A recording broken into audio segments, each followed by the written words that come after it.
You're listening to Ernestly Speaking, the only weekly podcast that covers friends, foes, and anything that goes. And now, for your badass host, Ernest Owens. And we're back for another episode of Ernestly Speaking with your host, Ernest Owens, myself. I am super excited. I am elated. We are less than 24 hours away before the Case for Cancel Culture is out everywhere where books are sold. It is like, I don't know, the day before Christmas, the excitement you get before school starts and you have some brand new clothes and you can't wait for the first day of school when you can put on your new clothes and go out and, show off your brand new shoes that you got. It feels like that. That's the best way I can describe the feeling. It's exciting. So much. We have so much to talk about. This is a very loaded podcast episode. There is so much to talk about and get into. You all have seen so much on my timeline, and we're going to talk about everything. And yes, I'm doing this in the wee hours of the morning because I need to go to sleep. I normally do it late at night or sometimes early afternoon, but I'm fully rested. So this is what it looks like to get up in the morning. But I was like, I have to do this because I know there's people like Candace who's looking forward to listening to this on her drive at like 9 a.m. And so I'm doing this in order to make sure that process and that works for my core 200. Some of you all are getting ready on a Monday, right, to get ready for this. So I had to, I'm dedicated and committed to this podcast. And you all appreciate it, some of my friends said they went to go see their faves, which, to be honest, I am the fave, but they went to go see The Read because The Read had a 10th anniversary party over the weekend. They did a live recording somewhere. It was grand. I can imagine Kid Fury and Crystal and all. They love them. And so Amanda and Joe, they went over there to New York and was hyped to go see them live. Listen, I'm not even bothered, The Read is iconic. I guess this is how Beyonce felt when people was hype about Janet, which is no shade to Janet, but Beyonce's Beyonce. So they went to go see, the Janet of podcasts, and that was great. But Beyonce is here making Renaissance. Janet is still giving you her old hits. We love Janet. We love The Read, but it's not B. So we're excited over here. We're excited. So many excitements.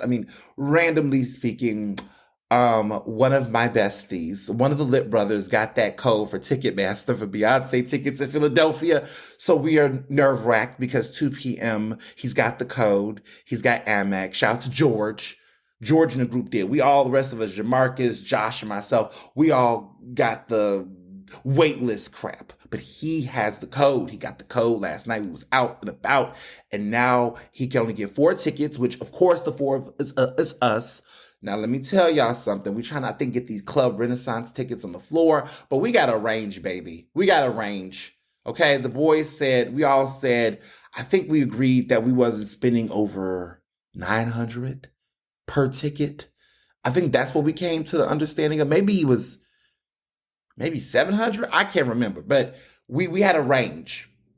The range was, I think, between $500 to $900. I think the range was. Anything over that, girl, we love you, Beyonce, but we're gonna love you at home. We're gonna watch YouTube clips. We can't. I'm not even. Listen, just because you can afford something don't mean you should do it.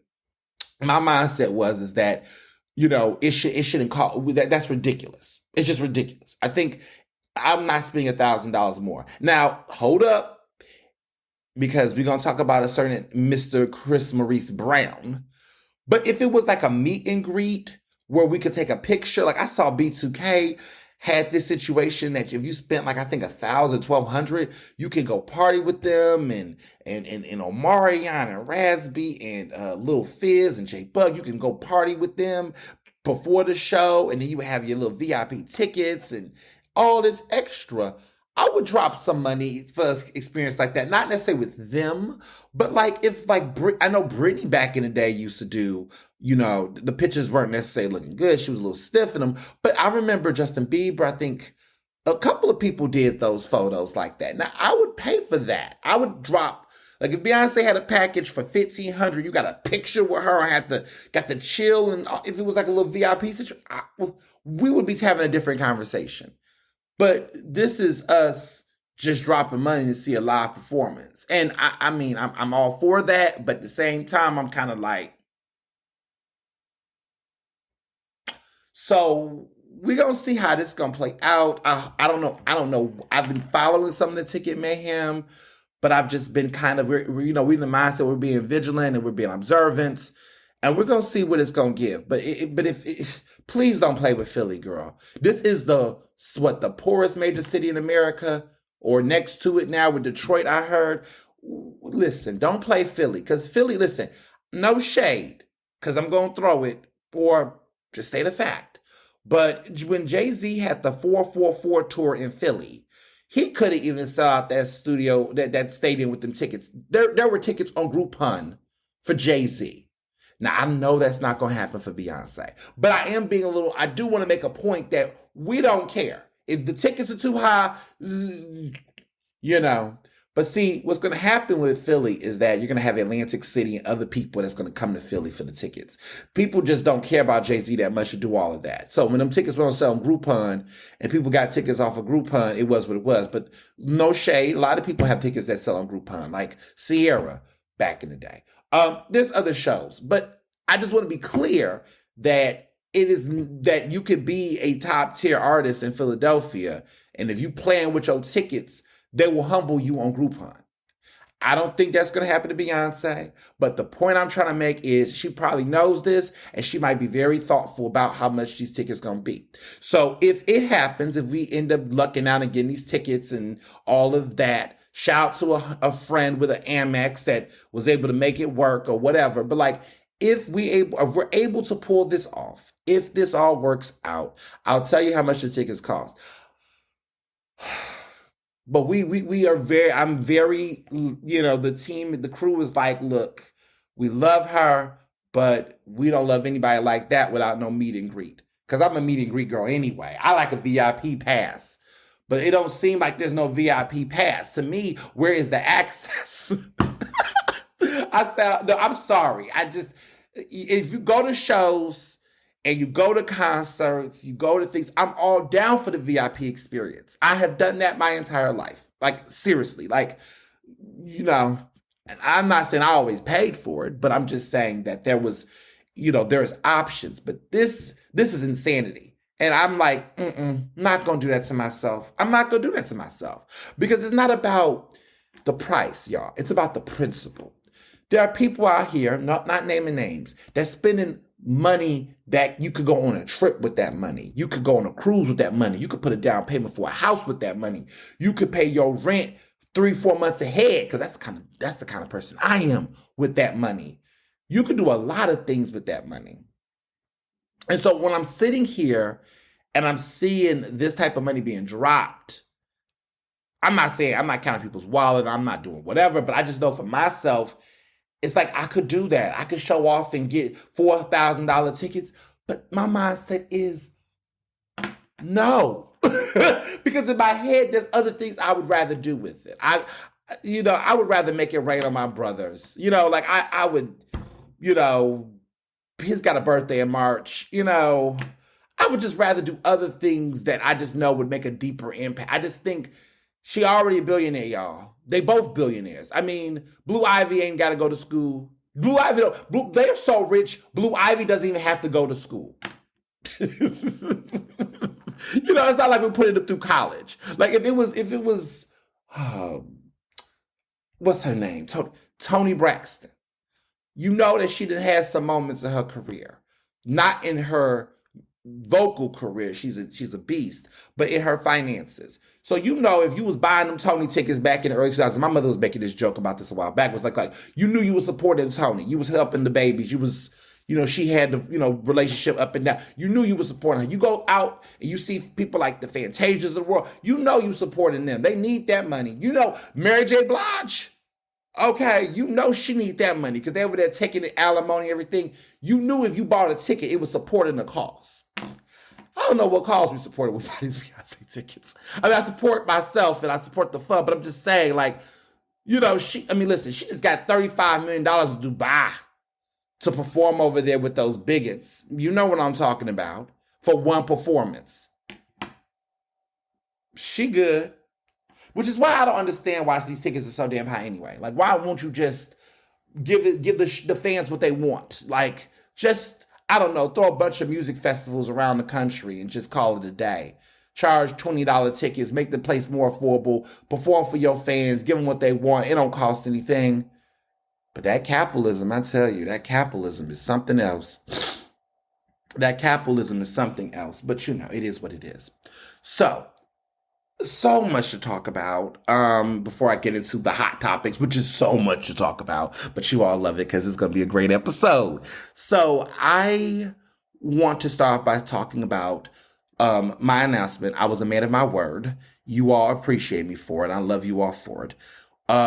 We did announce the book tour dates. The book tour dates are out. The first leg of the tour. There's going to be more dates. Listen, even over the past week, there has been people and changes and updates to the schedule. People want to add, potential speaking engagements. There's going to probably be some more events in Philly throughout, the next month or so. There's more. And so for people, let me just say this. For people who's like, oh, I can't make it. I can't come to this. I can't come to that. Listen, don't worry. You're going to have plenty of me in Philadelphia in this area. In some of these other cities, maybe too. There's been an increase of excitement around this book, which of course I'm so excited. I told you all that when we got into the final throes of launch and kickoff, that there was going to be so much madness around it. And it's exciting because I've been working on this this is 4 years in the making, from the very beginning of inception to I guess the early ideas that we had, the early ideas, some of the things that came about from writing the book to getting the book deal. The book deal was 2 years ago. So that kicked off everything, right? Writing the book, everything else, it's just been a process. But here we are. So, National Book Tour. It kicks off publicly. Emphasis on publicly. You'll find out what other surprises I have in store. But it kicks off publicly Thursday, February 23rd at 5:30 at the Penn Bookstore. You need to RSVP. We're not playing with the security. We're not playing with the attendees and guest list. That guest list is getting vetted. That security is enforced. We're not playing games. Okay. Penn Bookstore don't play that. University of Pennsylvania don't play that. We're not playing that. RSVP. Please RSVP in advance. I'm just going to come in and roll up. Can't roll up for this book signing. Sorry, it's just too much going on. So you can go to Linktree, link in the bio, on my Instagram page. Make sure you have your photo ID with you, okay? Because you have to show it to confirm it's your name on the list. They're not playing any games. So you need to make sure you RSVP in advance. Now, how do you RSVP? If you follow me on Twitter, if you follow me on Instagram, there are images. There's a link in bio, Linktree. Click it. If you click it, they give you all of the tour dates and their RSVP links. Now, the only thing you can't RSVP for is Santa Clara University. I think that event is more for the students and special guests. But if you are in Santa Clara and you do want to come, let me know. I can get you on the list, but you have to be very specific and whatnot. And I will get you on the list if you're in Santa Clara or nearby Santa Clara. There's a couple of people I know that have already contacted me, which is you all are everywhere. Just saying, look, I'm in San Diego. It's nothing for me to drive over there. They really want to have that experience. And I am signing those books exclusively at these events. And we're going to talk about that in a minute. But wow, we're talking about this at all. This is like anyway. So make sure you RSVP. Click on Linktree. And there is a lineup of RSVPs for different cities. So if these cities fit you, they fit you. There is no RSVP for New York. We're at Barnes & Noble. Barnes & Noble will be doing metal detectors and doing all that kind of thing. They will be, observing any type of suspicious, weird behavior. So if you're a conservative, far right, don't even try it. Stay home. Don't even come, child. They're not going to let you in. But for the people who are in Brooklyn, I'm super excited. So let me go through these dates, but it's exciting. So Thursday, February 23rd, we'll be at the Penn Bookstore, which is a dream come true. I went to the University of Pennsylvania to be able to have a book, to have a book signing in there.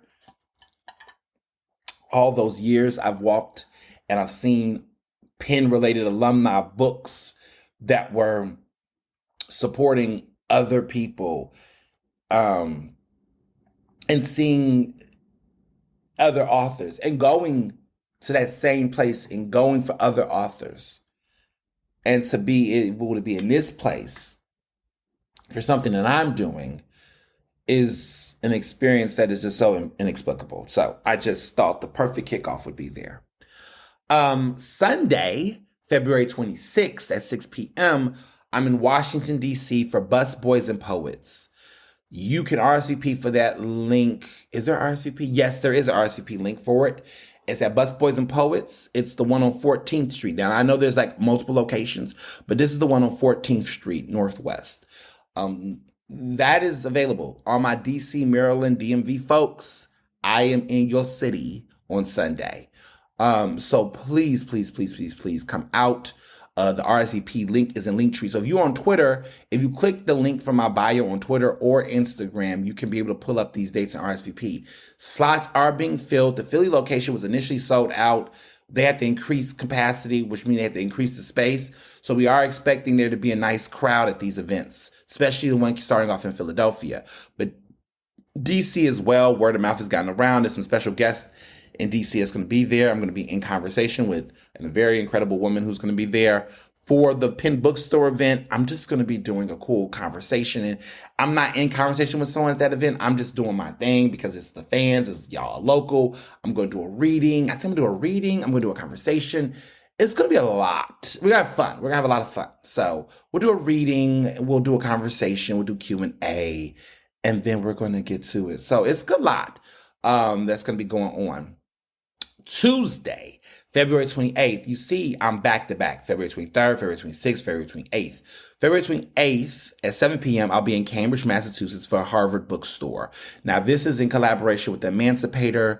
This is in collaboration with the Boston Globe. And I'm telling you all this for the first time. No one has heard this news. C-SPAN is filming this conversation. They're going to put it on C-SPAN, y'all. Can't even begin to process this. I just got this news not too long ago, but C-SPAN will be filming this book talk at Harvard, and it'll be in Cambridge, Massachusetts, going to an Ivy League. Yes, because I want Harvard to know that this Penn Quaker, wrote a book, and I'm coming to y'all city because I got to hold it down and represent Penn. This is the Ivy League battle as well, letting you girls know, we're in here. Red and blue, baby, all day. Take that.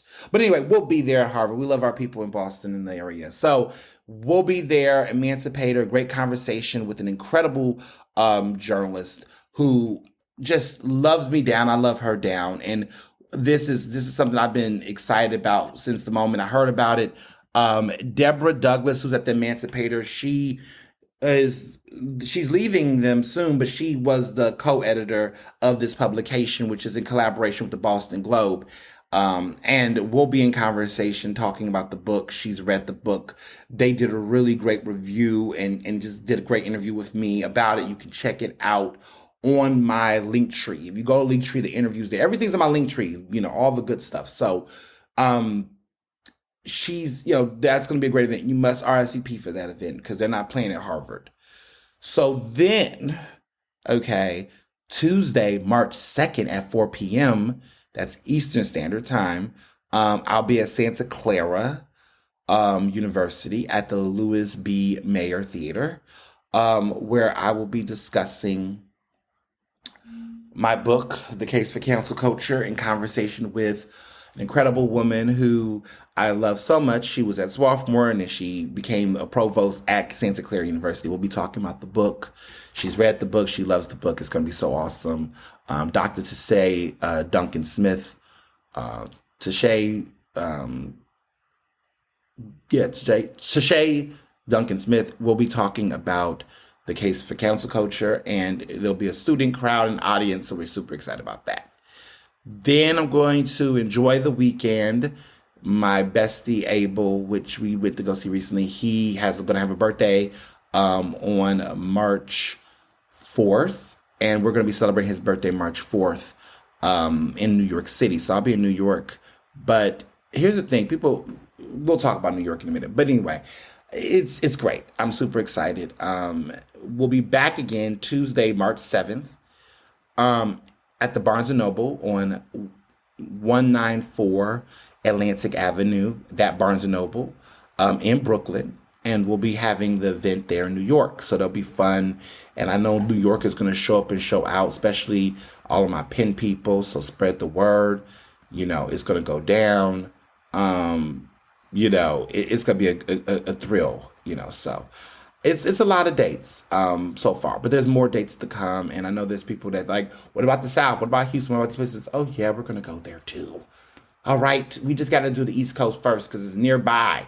Look, when you start traveling out yonder, you want to make sure that your Southern dates and stuff add up too, because you just can't just go, okay, we're going to fly. Now somebody said, well, what about Santa Clara then? How you just went to Santa Clara and come back? Listen, Santa Clara, okay, had a budget. And when you have a budget, you can do certain things. So shout out to Santa Clara, because Santa Clara, they really wanted me to come down there. So, sometimes you just make those trips. Now, I'm not comparing my trip to Dubai, because I wouldn't have went to Dubai. But I'm just saying, sometimes you just go make a trip somewhere that's supposed to be a first leg East Coast tour, but they just like, look, we want you there now. Okay, I'm here. So I'll be making other trips. There'll be more tour. There'll be more dates and things. But right now, this is the first start. And to be able to even have a book tour, a national book tour this early before the book even comes out, to have this support for a debut book, it's just sickening. So shout out to the wonderful people at Macmillan Publishers, my folks at St. Martin's Press, my team, my agent at PS Literary Agency. Shout out to Collective Speakers for just, doing everything to brand this and make this work. So I'm just eternally grateful for that, to those teams and everybody who's there for just being great people and showing up and showing out. Words can't describe how I feel. And words. Oh, goodness. So yes, there's so much going on. But yeah, my weekend ahead. So everything that has happened for my weekend ahead. Yeah, there's so much going on. So I guess I'll start from the beginning. Early this week, before everything went crazy, I went to Panorama with my bestie Amanda. We went to Panorama, which is located in Oak City. Some of you already know about Panorama. It's been around since 1990. But we had a divine time there. It was an incredible dinner. We had wine flights. She's a big wine drinker, based on her mom, who loves wine. Her mom and her stepdad, they're like big, huge wine connoisseurs. They're into it. I'm into wine as well, but I'm into red wine. I can't do white wine. I just don't really like white wine, y'all. I just can't help myself. But I love red wine. So the beautiful thing about it was that they had these wine floats, I guess they were, which they were like beautifully dangling, like these glasses. And I swear the guy who was there, the general manager, his name is Bill, who's an incredible general manager, such a resource. He said that these glasses had about 1 ounce in them or something. But to be honest, I felt like it was a heavier pour. Maybe for us, but I don't know. But it just felt like those wine, they're not wine floats, they're wine flights. There were flights. I'm sorry. Listen, it's been a day. But the wine flights, and it was so nice. The food was divine. Everything was great. I was really impressed. I was there trying it out. And it was just a good time. We just had a good old time. we had good wine, good food. The energy was beautiful. Just a nice thing. And I was looking at the place, and like it's so in the cut that this is a place that if you like fine food, if you like to have a good time, this is where you go. It's also like a ducky spot if you have a mistress or something like that, where you just want to hide the girl, but you want her to have a good time. I feel like Panorama is that place too. But it's also that place for people who really like to drink, and I'm getting suburban mom energy, or like people that live out in the burbs energy, where they like to drink and they want to go. And I'm just giving like Real Housewives scene where a bunch of women from Real Housewives will get together and, have a conversation, drink wine. But it's really nice. It's really spacious. It's been around for a while. I highly recommend it. 5 stars. I'm serious. It is a fun experience. The food was really good. And like I said, you can't miss it. It's called Panorama, which is spelled Panorama. I'll do it again. Panorama. Some of you all might be saying he's spelling it out. Let me tell you why. Because there are people in this city that literally go where I go to eat. And I've realized it. I've seen it. I've caught some of y'all. We done bumped into each other. I'm like, how did you go here? It's giving Mariah and Whitney Houston when they was at the VMAs and wore the same dress. And you're just like, well, interesting. No, but it is something. People do follow it. And if you want to follow my food recommendations on Instagram, just put in hashtag Ernest Eat. Not Ernest Eats, I know. It's Ernest Eat because that's the unique hashtag. So it's Ernest Eat, and you can use that hashtag, and it will take you to all the places I've ate over the years. And, pictures and all. One of the things I've also been doing, and I've just started doing this like as far as this past weekend, I'm starting to put reviews on Google. 5-star reviews only. If I don't like a place, I won't throw shade on it. I just won't mention it. I won't shout it out. But if I like a place and it's hot, I'm giving it a 5-star review if the food is really good and the experience is great. Panorama is one of those places. And I try to include pictures because I know y'all like to see pictures of the food, like what we eat and what it look like. And then sometimes it's just like, I don't have those pictures, or the pictures are so far back in the gallery that I don't want to upload them. But I have been writing more reviews for restaurants that I really like. And so I'm working on that more because I do know the power of reviews. Yes, I do. And I'm going to give you all a special request, actually. And I'm actually going to put this in my link tree. But for you all who are on Goodreads, when you read this book this week and you go out and about in your merry way, and you really love this book and you thought this book was great, you love the audiobook, you love what it was about, go to Goodreads and leave a 5-star review. And actually, matter of fact, if you like this podcast and you're on Apple, please leave a 5-star review on Apple. Reviews, it's not that they matter per se. It doesn't stop the show over here. But I just think what's important is that when you have something that people really like, I think people forget to talk about how much they like it. And it made me realize that when I was doing these reviews for these restaurants. I've gone to so many great restaurants over the past couple of years. And I have shouted these restaurants up on my social media. I have promoted them. I tag, I show love. I love supporting local businesses. I love supporting Black-owned businesses. I love supporting local, neighborhoods and bars and spots. I just love it. That's what I do. But what I realized is that in having those experiences, I was forgetting to upload or put reviews for some of these places on Google and in other places, right? Because, you're like, look, I did my shout out, and it does matter, right? And it's helpful. Word of mouth is important. But sometimes those lasting impacts, those little details matter. And so I'm encouraging all of you all, like if you love great restaurants, if you love good bars, you love good places, put a 5-star Google review. It doesn't hurt to give a 30-second shout out. Now, if you had a racist experience at a place and you thought a place was really bad and you want to tell folks don't go because it's problematic, yeah, do that too, right? And I've done that. I did that recently. I've only given one bad review to a place that, y'all know what it is. Last year when I was looking for a new place to live, I found a beautiful place, a better place. But at the time I was in between looking for a new place to live when my lease was up. And I had that horrible experience, right? With OCF. Not going into all the details about it, there's an episode for that. You can go and look last summer. Look around June. I think it was a June episode of 2022. Look in season, what season were we at that point? This is I think we were season 3 or the end of season 2. But you'll find it somewhere around there if you want to go back and watch those episodes. But that episode, it was one particular episode where I talked about the whole situation. But Y'all know how, y'all know the vibes. So leave 5-star reviews if you love places. If there are places that are god awful and horrible and bad and racist and problematic, leave that 1-star review. If there's restaurants that's just mid, child, just don't say nothing. That's just how I feel. I don't know what it means to give a 3-star review or a 2-star review. Either I hate it or I love it, and I'm just gonna put it there because I'm telling you, that's how my book is.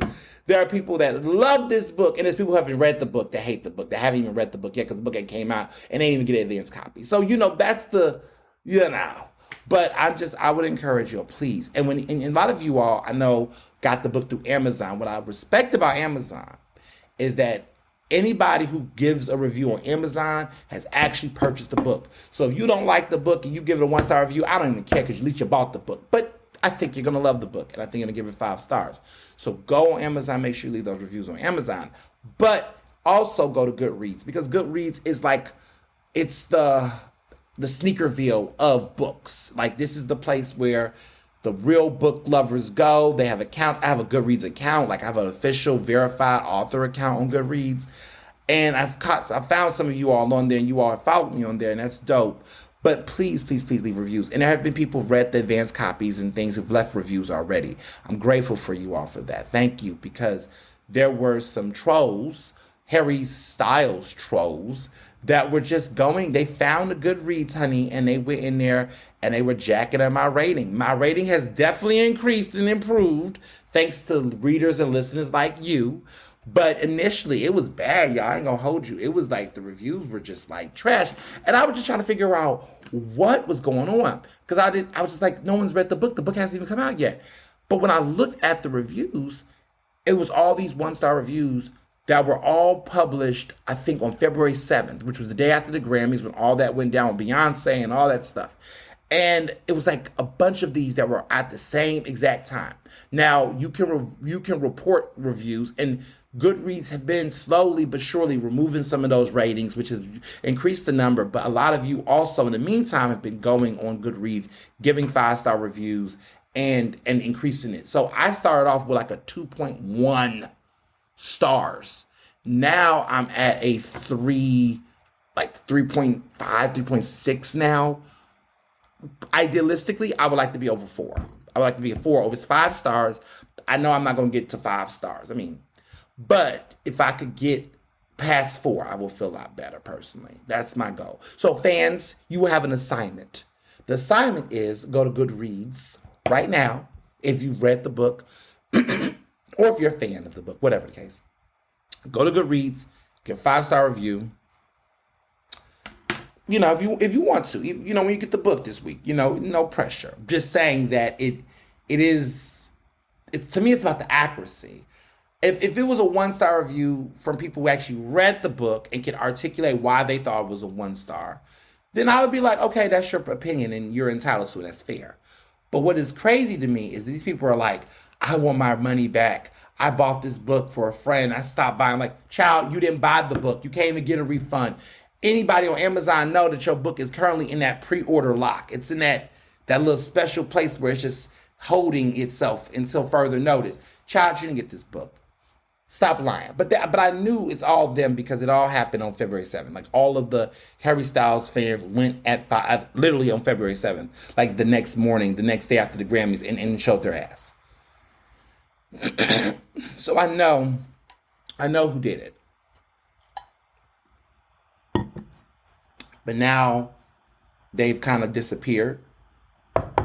That is what entabled. They've moved on to new issues. They've moved on. The white boy won, and so they are done.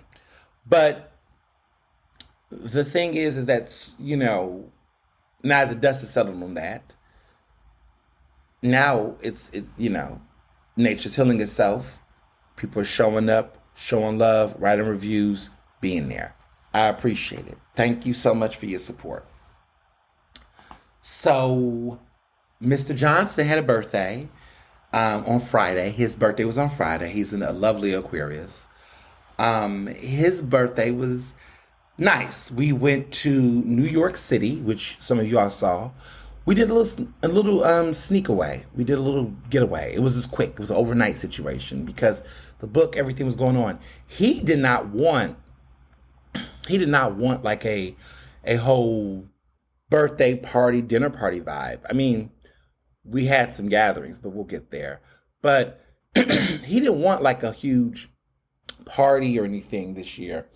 You know, I'm a party girl. You know, I love a big old birthday dinner, big old birthday bash. That's just, I'm so extra. But he didn't. He just really wanted to just have something fun and intimate. And he had hinted this in several months because I don't play with birthdays. I don't play with celebrating my friends and family and loved ones. And man, I'm big on that kind of stuff. Like I clear calendars for it. I don't know. I just really, really value friendships and relationships. Especially more so now. If you got a birthday, we celebrating. We're doing something. Like, you know, you just can't do it by yourself. So I love it. I love birthdays. I love gifts. I love surprising people. That's just the charming Libra in me. But I love birthdays. I just love all of that. And so I just was like, we got to do something. So I booked a hotel. We had a nice little boutique hotel we were in like Lincoln Center area. We stayed at Hotel Belclair, I think it was called Belclair. It was nice hotel. You know, New York hotels are interesting because you have to go like super fancy to get like, you know, the big old thing. But then there's like these hotels in the middle where you're just like, look, they got a bed, they got a thing, they're serving its purpose. And the thing is, the thing about New York hotels is like, the goal is never to really stay in a hotel like that unless you're staying in a suite or you're just going crazy bonkers. But you can get you some nice mid-tier price hotels and you just knocking them out the ballpark. You're just like, look, I'm here for this and I'm just here. I'm happy I got a bed. The place is clean. They got a breakfast situation maybe downstairs. Maybe not. We don't care because we brunching. You just know, I'm just getting familiar with that. Like Philly hotels are very different. Like, you know, because like, my folks are staying at the Sofitel. My family is staying at the Sofitel Hotel, which that is a different experience than anything I've had in New York. But they're at the Sofitel and they're like doing it up. Now, I went to this one wedding in New York that I wasn't really crazy about, and I stayed at a really nice hotel, but the wedding was just. But I went to the hotel, and the hotel was nice, and so that was a great experience. And so we stayed at this nice hotel, and that allowed us to. I mean, it was a cute hotel, but even that hotel wasn't like. It's funny because these hotels in New York look like little mini apartments. They got like a apartment vibe to them slightly. Like there's like this like lack of decor. Like something about these hotels, no matter how they dress them up, they just kind of feel like these niche apartment-esque style places. Like you don't feel like you're like in a commercial hotel. But maybe it's because of the hotels I'm staying at. Like I'm used to hotels having like walls that are not like white. Like they're like this nice material that's like if you splatter wine, you can wipe it off easily. Do you know what I'm talking about? Like I call them hotel walls. Y'all know what hotel walls are. These places don't have hotel walls. They're like bare white walls. It's obvious that they put these up really fast and people go in and out. But I digress. These are like boutique niche hotels versus I'm used to like these big chains. Like I went to my mom's hotel this weekend. She's of course in Philadelphia for this whole book launch. And I was like, okay, this is a hotel. I don't know. I don't know. Maybe, I don't know. But New York is interesting. So nonetheless, the hotel we was at was fine. It was great. We had dinner at Tatiana by Chef Kwame. He is that black chef that was on Top Shelf. He won the James Beard Award for emerging new emerging new chef a couple years back. He's like in his early 30s. I think he's like 33. He's killing it. He's got a book called Letters from a Young Black Chef. He's got, I think, cookbooks out. He's big. He's young. He's hot. He's a nice black chef. Interesting guy. And owns this great restaurant. He had a restaurant in DC, but now he's got this restaurant in New York called Tatiana. So apparently he had a big hit restaurant in DC, but now he's got one here in New York and it's in Lincoln Center. And it is divine. It is the best restaurant I've been to in New York thus far. I know I haven't been to a lot of New York restaurants, so I don't need y'all comparing. But I just feel like of all the restaurants I went to in New York over the years, this is my favorite restaurant in New York so far. I mean, there could be other great places, but I just love this place. It's black owned. The food was just so good. So good. The cocktails were fabulous. The ambiance was just top tier. Like, you're not paying just for food there. You're paying for like the experience, the way you felt. I haven't felt so comfortable in a restaurant like that in a long time. I can't describe it, but like I can describe it actually. And I'm being thoughtful because I've been, my favorite all-time restaurant is Friday, Saturday, Sunday with Chad Williams, and I love him. And that is my favorite Philadelphia restaurant. That is like my favorite personal restaurant. But this is definitely in the top 5 of all of my all-time favorite restaurants for sure. It is definitely in the top 5. And y'all know I've been to a lot of restaurants, but this felt different. I mean, it is black, unapologetically black. The music, oh my God, they got the best playlist. The music was dope. It just felt youthful. It felt trendy. It felt hot. And it was funny because you had a couple of white folks that was there that obviously went because it has great reviews and good buzz. It just opened in November, by the way. So all my New Yorkers, it's like, how is Ernest going to a New York restaurant? Blah, blah, blah, blah. Let me explain something to y'all. First of all, it was hard as hell to get those reservations. I'm going to tell you about that in a minute because now I can talk my shit a little bit because I wasn't going to say anything before, but I'll tell you about them reservations. But it's trendy. So it's funny because it was some white folks from New York there and they were like very old and they sat a little bit near us and you could just tell they loved the food. They had a good time, but you could just tell like they're willing. Listen, people are willing to adjust and adapt to a culture if it's popping, if it's trendy, and people don't want to be out. And this restaurant is like that, where it's just like we're gonna do what we want to do, how we want to do it, and people are going to love it and get with it regardless. And that's what people did, and it was beautiful. But it was mostly black. It was like, and you could tell what kind of black folks these are. These are like black folks that are like with the locks and the political degrees and sociology, musicology. They probably grew up in Brooklyn and Harlem back in the day. Probably are one of the few black people that own a brownstone over there. They down, but they're not down. They down, but they're like, their kids are going to like the finest prep schools in the country. In the country, they know the background. Their hip hop and sense of hip hop culture is like Public Enemy and Run DMC and that, and they're Spike Lee blacks. They're the Spike Lee group where it's like they went to the HBCUs, they went to some of the cool schools, but and they're down. But at the same time, they probably got the couple of brownstones they got in New York and that they could get from the gentrified area. They work in downtown Manhattan. They probably got like a ton of money not telling people about. And you know what I'm talking about. And that was for black people to weigh in. White people, mind your business. You can't talk. Mind your business. That was a black reference for the black listeners of this podcast. If you are white and and you listen, don't nod your head. Just be like, okay, because you are in no position to talk. But people know what I'm talking about. So it was a lot of that, which by all means, I was not judging. I'm just saying. But it was a nice time. The food was really great. The food prices were reasonable. I don't think there was listen, when you're in New York, you're in New York. $18 cocktails is just a New York thing. I mean, Philly wouldn't dare. Philly couldn't even wanted to. I mean, there are places that have $18 cocktails in Philly. But those places got caviar, stuffed olives in them. And that's a real drink I'm talking about. That's at the prime rib. In Philly, if you go get a drink that's over $15, they're bigger. There's some type of special liquor in them. They're not playing any games. New York is like that. New York, I'm just used to spending $15, $18 on drinks in New York. I mean, it's just a thing. Philly, you're getting 15 or under most of the time. If you get into that 15 number, the drink has got to be something stellar. You're at a really, really, really, really, really, really fine dining restaurant. But on average, most cocktails in Philly cost around $13, $14. You get a good happy hour. You catch something good, you might get under 10 if you're lucky. Happy hours are really good in Philadelphia as far as drinks, specials, and things. But New York just be playing in my face. They'd be like half off drinks, but the drink was like $22. So you spending $11 or $12 on a happy hour drink. Chow bye.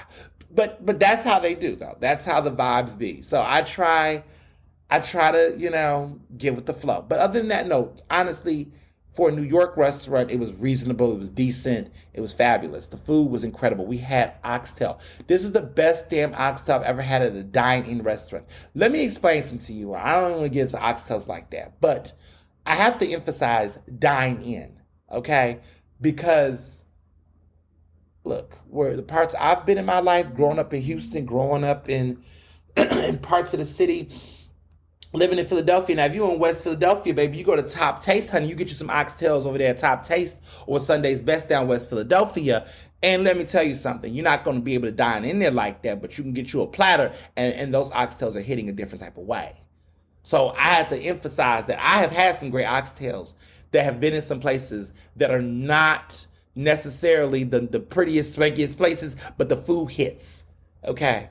And so I just want to be clear that this is the best dine-in braised oxtails I've had in a restaurant. But baby, it's not the best oxtails I've had in my life, because some of the best places I've went, okay, it was, you went there, you ordered, you called in, you told them what you wanted, you came and you picked it up, you got your ass in the car, you went back home. Okay? That's the type of oxtails, that's that death-defying oxtail. Okay? That's that risk-taking oxtail. You went down there to get something, and you had to get it, and you had to go. You couldn't play around, but you wanted to support, and you wanted to get your food. Okay? There are places like that where you got to get you a good platter. You're not there for a long time, but you're there for a good time. And you go, you get your food, you tell everybody hi, you tip well. Your car is parked outside, you're in the window, you're whatever. You get in, you get out. But you're supported and you got your food. Sometimes it's like that. Y'all know what I'm talking about, for those who know what I'm talking about. Listen, you know. So, but as a dining restaurant, those oxtails were incredible. It was genius. Oh my God, they're so filling. If you go there, you have to get the oxtails. So the way the food worked was that I think everything is shareable if you get in this restaurant. Because, let me tell you that story. You gotta get, you must get, I recommend, so the appetizer is great. We had a bunch of appetizers. We had the escovitch, we had the fish. It was like a raw fish, like a ceviche type of vibe. That was really good. We got the goat patties, okay, because somebody checked me on it. I think I slipped up and said beef patties or something. No, goat patties. Get the goat patties as an appetizer. Get the escovitch, which is the raw fish, like the ceviche. And then we got the egozi dumplings, which is like I think a beef stew dumpling or something. Those were incredible as well. Highly recommended. And then for the main dish, we got the what did we get for the main dishes? So we got the oxtails, and those were incredible. So the egozi dumplings is actually a Nigerian red stew with crab and pickled pearl onions. What we got for the main course was the braised oxtails, which came with rice and peas, a thumbelina carrot, and a coyote squash. And then we also had the short rib pastrami suwa, which is a ragu short rib, a caraway cocoa bread, melted red cabbage. It was incredible. It was divine. And let me tell you about the short rib pastrami suwa. It is a signature dish on that menu that is one of a kind, and I recommend people get it. It is the most expensive item on the menu, which is $70, but it's worth it if you want to try it, if you like short rib. For dessert, we had the Bodega Special, which is a cosmic brownie with powdered donut ice cream and sorrel. Yes, sorrel, y'all. They put it on there. That was divine. Cute. Get one of them. Share it. It's divine. It's great. It was just great. Now, as far as cocktails go, because I know people was asking about cocktails, they had a really great Negroni on there that Mr. Johnson loved. I had a piri-piri, what was that? Paloma, which was really good. And then I had a drink called the Nutcracker, I think it was called, but it was really sweet, and it was a nice sweet cocktail that was like fun and fruity. I highly recommend it. It was my favorite cocktail out of the group. The Paloma is fun too, but I really love this one because they served it up, no ice, just straight liquor, straight vibes. So I highly recommend that drink, but it was great. So let me tell you about the reservations, and I know we have so much to catch up on everywhere else, but I mean, I'm in my bag right now. And also my voice has warmed up since I'm doing it. As you can see, the vocals are back, because earlier in the podcast I sounded like morning. But look, I wanted to make sure this came out, and I know I'm on the clock. So, the reservation situation. So I made a reservation. They have reservations on Resi. Now let me tell y'all, let me give you a pro tip about this because I was playing this game where I was like, oh, I don't want to name drop. And I don't think you have to name drop. It's just interesting. So every week I was trying to book a date in New York. Now initially the plan was that we were going to go here before his birthday. It was not going to be on his birthday. It was just perfect timing that Friday, February 17th was his birthday, that everything worked out the way it did. But I had tried to do this, like I want to say in December, we had some free time in December. I tried to do this the last couple times I went to New York where I was like, maybe I could book it out. Let's be clear. The restaurant opened in like November. So it's a brand new restaurant. So it wasn't like, I can imagine the beginning, it was hard to get reservation. And it still is hard to get reservation, y'all. I was looking on the website just now. They've always been booked. But I wanted a Friday night, right? Not a Tuesday. A lot of people went on Tuesdays because they can't. No. I needed a Friday night. So I went, and every time, what I would do is I would go on the site, because I follow Resi reservations the way it works. Like Beyonce concert tickets, you got to wait at the clock. But I'm going to tell y'all something about these Resi reservations, these nice restaurants. These people be out here lying. Or, I want to say lying, but there's some type of seat gouging that's taking place at these restaurants. It's something going on with some of these top tier restaurants. Not everybody's doing it, because I would say Friday, Saturday, Sunday, there's flexibility. You could get into Friday, Saturday, Sunday if you plan ahead and you get your shit together. But some of these other restaurants, but you know what it is about Friday, Saturday, Sunday, I'm going to give them some props. I'm talking in circles, but I want to make sure I give them props real quick. I want to say why I think Friday, Saturday, Sunday situation is different. Some of you foodies that are really into restaurants will know why theirs is different from everybody else, and I actually appreciate them for it. If you ever made a reservation for Friday, Saturday, Sunday in Philadelphia, which is my favorite restaurant, you know what I'm telling you about in a minute, but let me put this in full context. So, Resi reservations are free. It's the wild, wild west of goddamn restaurants. Now, apparently, if you don't show or no show, you have to put a card on file on hold, but you don't pay for anything, don't charge you anything to your card. But if you miss a reservation there, then you do get some type of charge for every person that doesn't show, which supports the restaurant, yada, yada, yada. I don't have issue with that. So here's the problem. The problem is that with these restaurants, right, they say, okay, 12 a.m. new dates are available to reserve. So I'm there like a bird at 11:59, like I am with my Telfar. Now, see, Telfar is real. I got a new Telfar, the small pill. I am a Telfar girl. I get, every time Telfar drops something, I am right there, like right there. And let me tell you, I'm digressing, but I'm making a point. If you are trying to get Telfar and you're trying to get it like everybody else, have your account have your Telfar account, your information in the system, be logged in, have your card on file, have all your information on file, get everything together so that when you order, you can just put it in the cart and buy it immediately. The problem with some people is that I see folks they don't know this, so they just go on the website and try to buy it like a regular guest. No, that's not how it works. Create the account, put your information in, have everything ready so you can just click it, put it in the cart, take it to the cart, take it to the end, boom, bang, boom. I've done that every time I shop with Telfar stuff. And I've never been outbidded or outsold on Telfar. I've never missed the sale or got caught up in the fire and couldn't sell out. I was always right there ready. I had a friend try to do Clara, which is the pricing thing, and they could have pulled it off with Clara. The problem was they didn't have a Clara account set up. So they were trying to set up all this while they were trying to buy this stuff. Listen, that's not how it works. You got to have all your stuff ready in advance. Listen, this Beyonce ticket situation, this Taylor Swift ticket situation should teach you all the importance of having your shit together. There is no patience for the meek. You got to go in there and do what you got to do. So just putting that pro tip. Now, back to the situation with Resi. I had all of my stuff together. I had the account. I have a Resi account. I have an Open Table account. I do all of that. I was waiting there at 12 a.m. to wait for the date to show. And I waited another time that they told me. Y'all, when the date went up, it was sold out. I said, that's bullshit. Literally, within a second, it sold out. I said, this is bullshit. Like, nothing sells out that fast. For a restaurant, I just knew, was there many people across the country or whatever waiting like I was? Maybe, but I just said something about this is sus. I have a conspiracy theory about it, but I just was like, nah, something about this is sus. So I contacted them, this time for Mr. Johnson's birthday.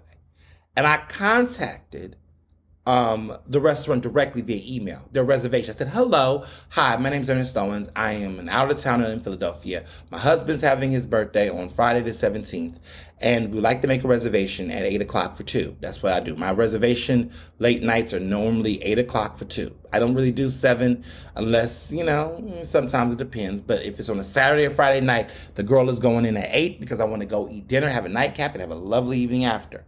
So, I just was like, told them straight up. So they hit me up. They were like, oh, well, the February 17th dates are not ready yet, but at noon, we release them at noon. And if you have any trouble, let us know. I said, okay, so they told me this, I want to say January, like a month in advance, I think it was like January 17th or somebody said. I said, so you mean to tell me that January 17th at 12 o'clock p.m., you're going to release the February 17th dates for reservations at noon sharp, Eastern Standard Time? Okay, I will be there. Say less. So at noon, 11:59 a.m., I was right there waiting for that to drop.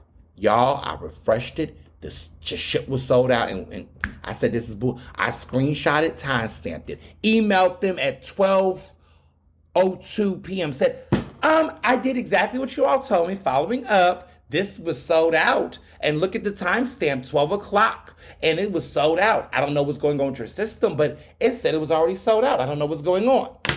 Child, they said, whoa, are you free at 2 o'clock? What's the time? I said, I would like to go at 8 o'clock. They said, well, we could do 7:45 for 2 at that time. I said, we'll take it. Y'all, they booked me. My reservation was made in the system. How? Thought it was sold out. Thought that whole slot was sold out. What happened? I'm going to tell you what happened. What I think happens is several things. I think that there is a lot of people, old school, who are not using the Resi system. They're actually calling the restaurant. They're actually specifically booking there. And Resi is just the buffer for the system. People are not even paying like that.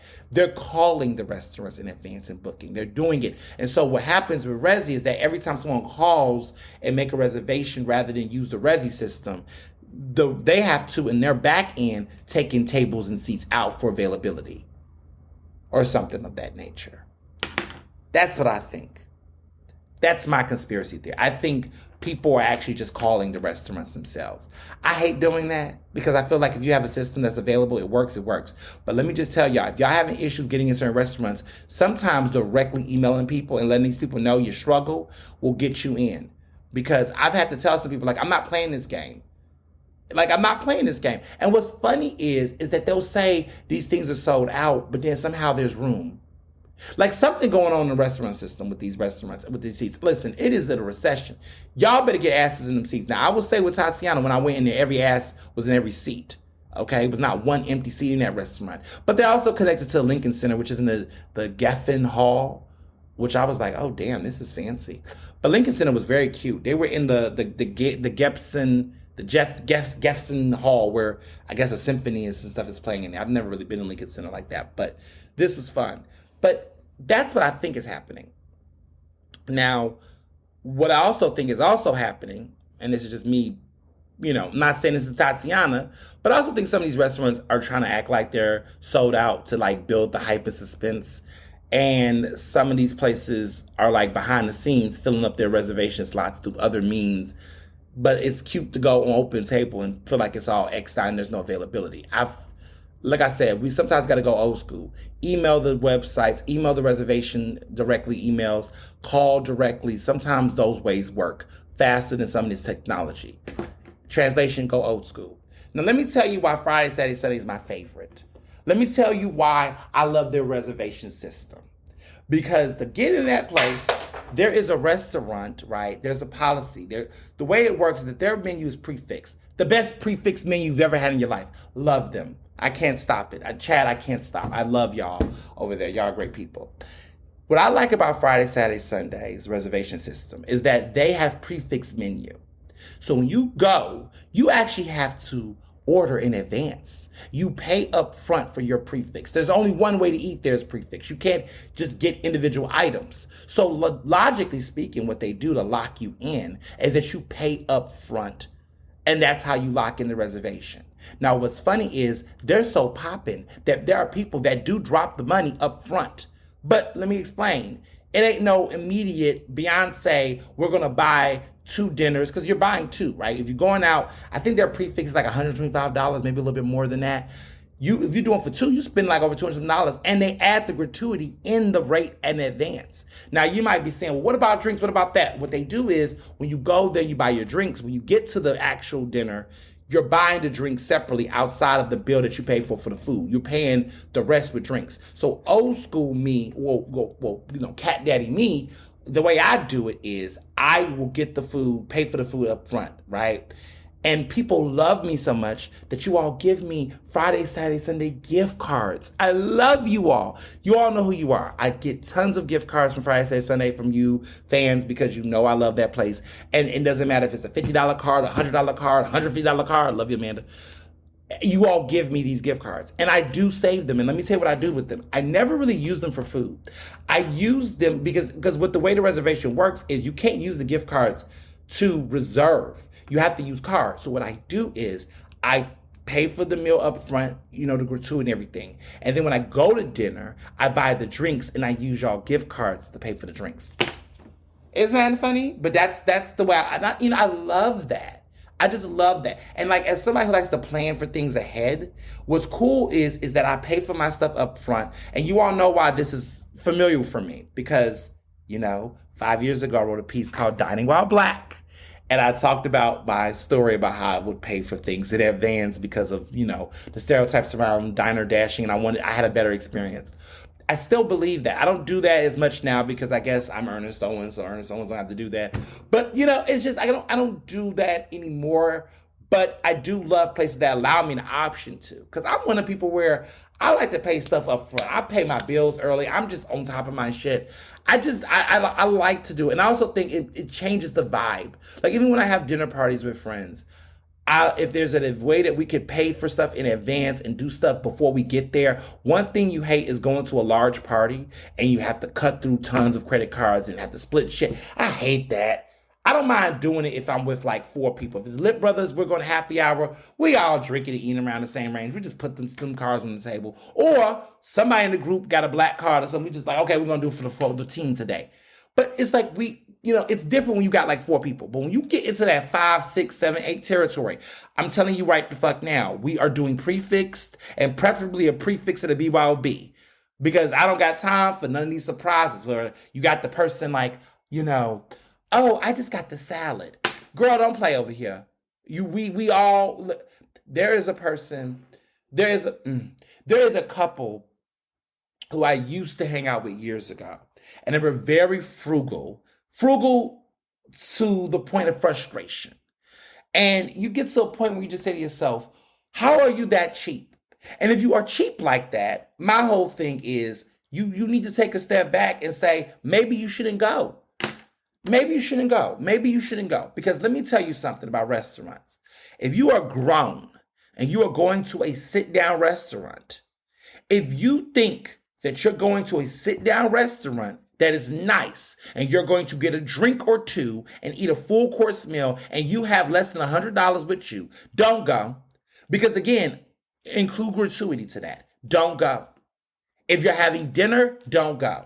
If you're not willing to spend over $100 at a dinner that's at a nice place and you're getting a drink, an appetizer, and maybe dessert, and you're spending and you expect to spend less than $100 with gratuity, don't go. I'm serious. I'm dead ass. Don't go. And no one's judging you. Let me just say that. No one's judging you. But I just think that in this economy we're in, I'm really big on tipping servers. I'm really big on all of those things.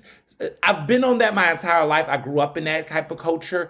But I think as a working adult and a working professional and even learning more and more about the restaurant industry and just the pandemic, you gotta like people out here, living and working, you gotta give people tip. You gotta give them decent tip. And to me, at this day and age, unless the person is completely rude and racist, anything that is not extremely horrible, give these people 20% or more. If they're even nice, round that shit off.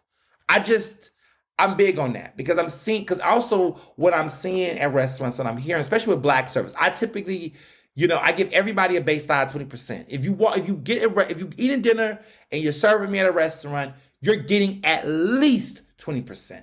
At least 20%. And if you're so nice and so kind and you hook me up and you chilling, you grooving, we're gonna give you even more. But I am big on that because I hear stories of Black servers at restaurants getting lower tip ranges than their white peers. White women apparently, by research, get the highest yield of taxes. They're young and white women specifically. I think they get the largest yield of taxes on average. But Black male servers and even Black women, other servers, Latinx servers, they're getting paid less. They're getting tipped less for whatever reason. And that is like wage discrimination, tip discrimination is real. So I just think, it just goes without saying. And I know some of you are older and got houses, and my Gen Xers that listen to this show, my boomers listening, this doesn't apply. Some of y'all cheap too. But for my millennials and some of the Gen Zers that listen to this show, I guess I heard there's some Gen Zers listening. You got to tip 20%, kid. You got to at least, because it's just what it is. And if you're somebody who's like, oh, I can eat this at home, then eat it at home. Because here's get carry out, but you still need to tip at least about 15 to 10%, 10 to 15% if you're doing carry out. But anyway, give people tips. And my whole thing is that a restaurant is more than just, I can cook this in my house. A restaurant is an experience. A restaurant is a luxury. A restaurant is something that you don't have to do. But it is something that is an experience. And if you go and have an experience, you tip well, you tip often, you go and you have a good time, and it's an experience. And so you need to pay for that experience. Somebody has to work to do it, to put together. The restaurants, they have to organize the food. The servers, they have to serve what they have to serve. Fuck out of here. Like, you got to do what you got to do. I just believe that. Like, yes, in a world that we live in, we should not have tip culture define people's wages and living wages. I believe people should be a fair wage, a fair, equitable living. But listen, we know that's not the case, unfortunately, until there's restaurant reform. So until then, we as consumers need to just be responsible. And if we can't be that consumer, then don't go to that restaurant. Just don't. Don't. Because somebody else could have went there and had your reservation. No shade. I saw something at a restaurant recently, and it was really upsetting. This Black woman who was serving, the table next to us did not really leave her a nice tip. And I kind of saw it when they left. And she was not a bad server. It just was cheap. And she looked at it, and you could just see how she looked. And something in me just was like, you know what? I was given 25%. I'm just going to I'm just feeling generous today. Because I saw that. And that's why I sound the way I sound about this right now. Because I saw that and I said, damn. And I just really, tip people. Go to restaurants, have some class. And if you're not that person, don't fucking go. If you're going to be the person that's like, I just want the salad when everybody else is eating 4 entrees. If you're the person that's playing with a calculator and being a total jerk to people at restaurants and being like that, don't go. Don't go. Or plan ahead. Plan the fuck ahead. But like, people are working out here. And I get so annoyed when I see college educated folks that want to be out here giving, things and, with spouses and corporate, I see these things. I'm just like, how could you be so cheap? How can you be this way? Just saying. Something in me felt like I need to say that. I don't know who it's going to hit. But if it don't apply, let it fly, as they say. So, so we went to brunch the next day with Abel, which Abel, of course, is Mr. Johnson's best man in his wedding. My college roommate, his roommate in college as well. Lovely guy, of course, Abel. We went to brunch to the Smith, and it was in Lincoln Center, one on Lincoln Center around Broadway. Okay, there's multiple Smiths out here, but this is called The Smith, and we went to the one on Lincoln Center. Great brunch, fabulous food, great brunch cocktails, had a good time. Really cute, really fun. They have a cute little brunch situation. Cocktails are like $14, which is really manageable for New York. But they had a sparkling sangria. Oh my God, that was so good. Then they had it was called a Gatsby, and that was a fun gin cocktail. Really great drink. Again, 14. Now again, I'm spending $28 for two cocktails. Listen, these ain't Philly prices, but we gotta do what we gotta do. Brunch was fabulous. It was a great time. I had the Benedict Benny, I think it was called. Mr. Johnson had a great breakfast sandwich that was in the croissant, and it was huge and filling. It was really good. I can't remember what Abel got. Can't remember what Abel got. I don't know what he got, but it looked good. So it was like an omelet maybe or something like that, but it was good. But the boys got together. We had our good time, and it was a great brunch. Quickly got on a train, went to Amtrak. Family was in town. My family's in town. Yes, that's my mom.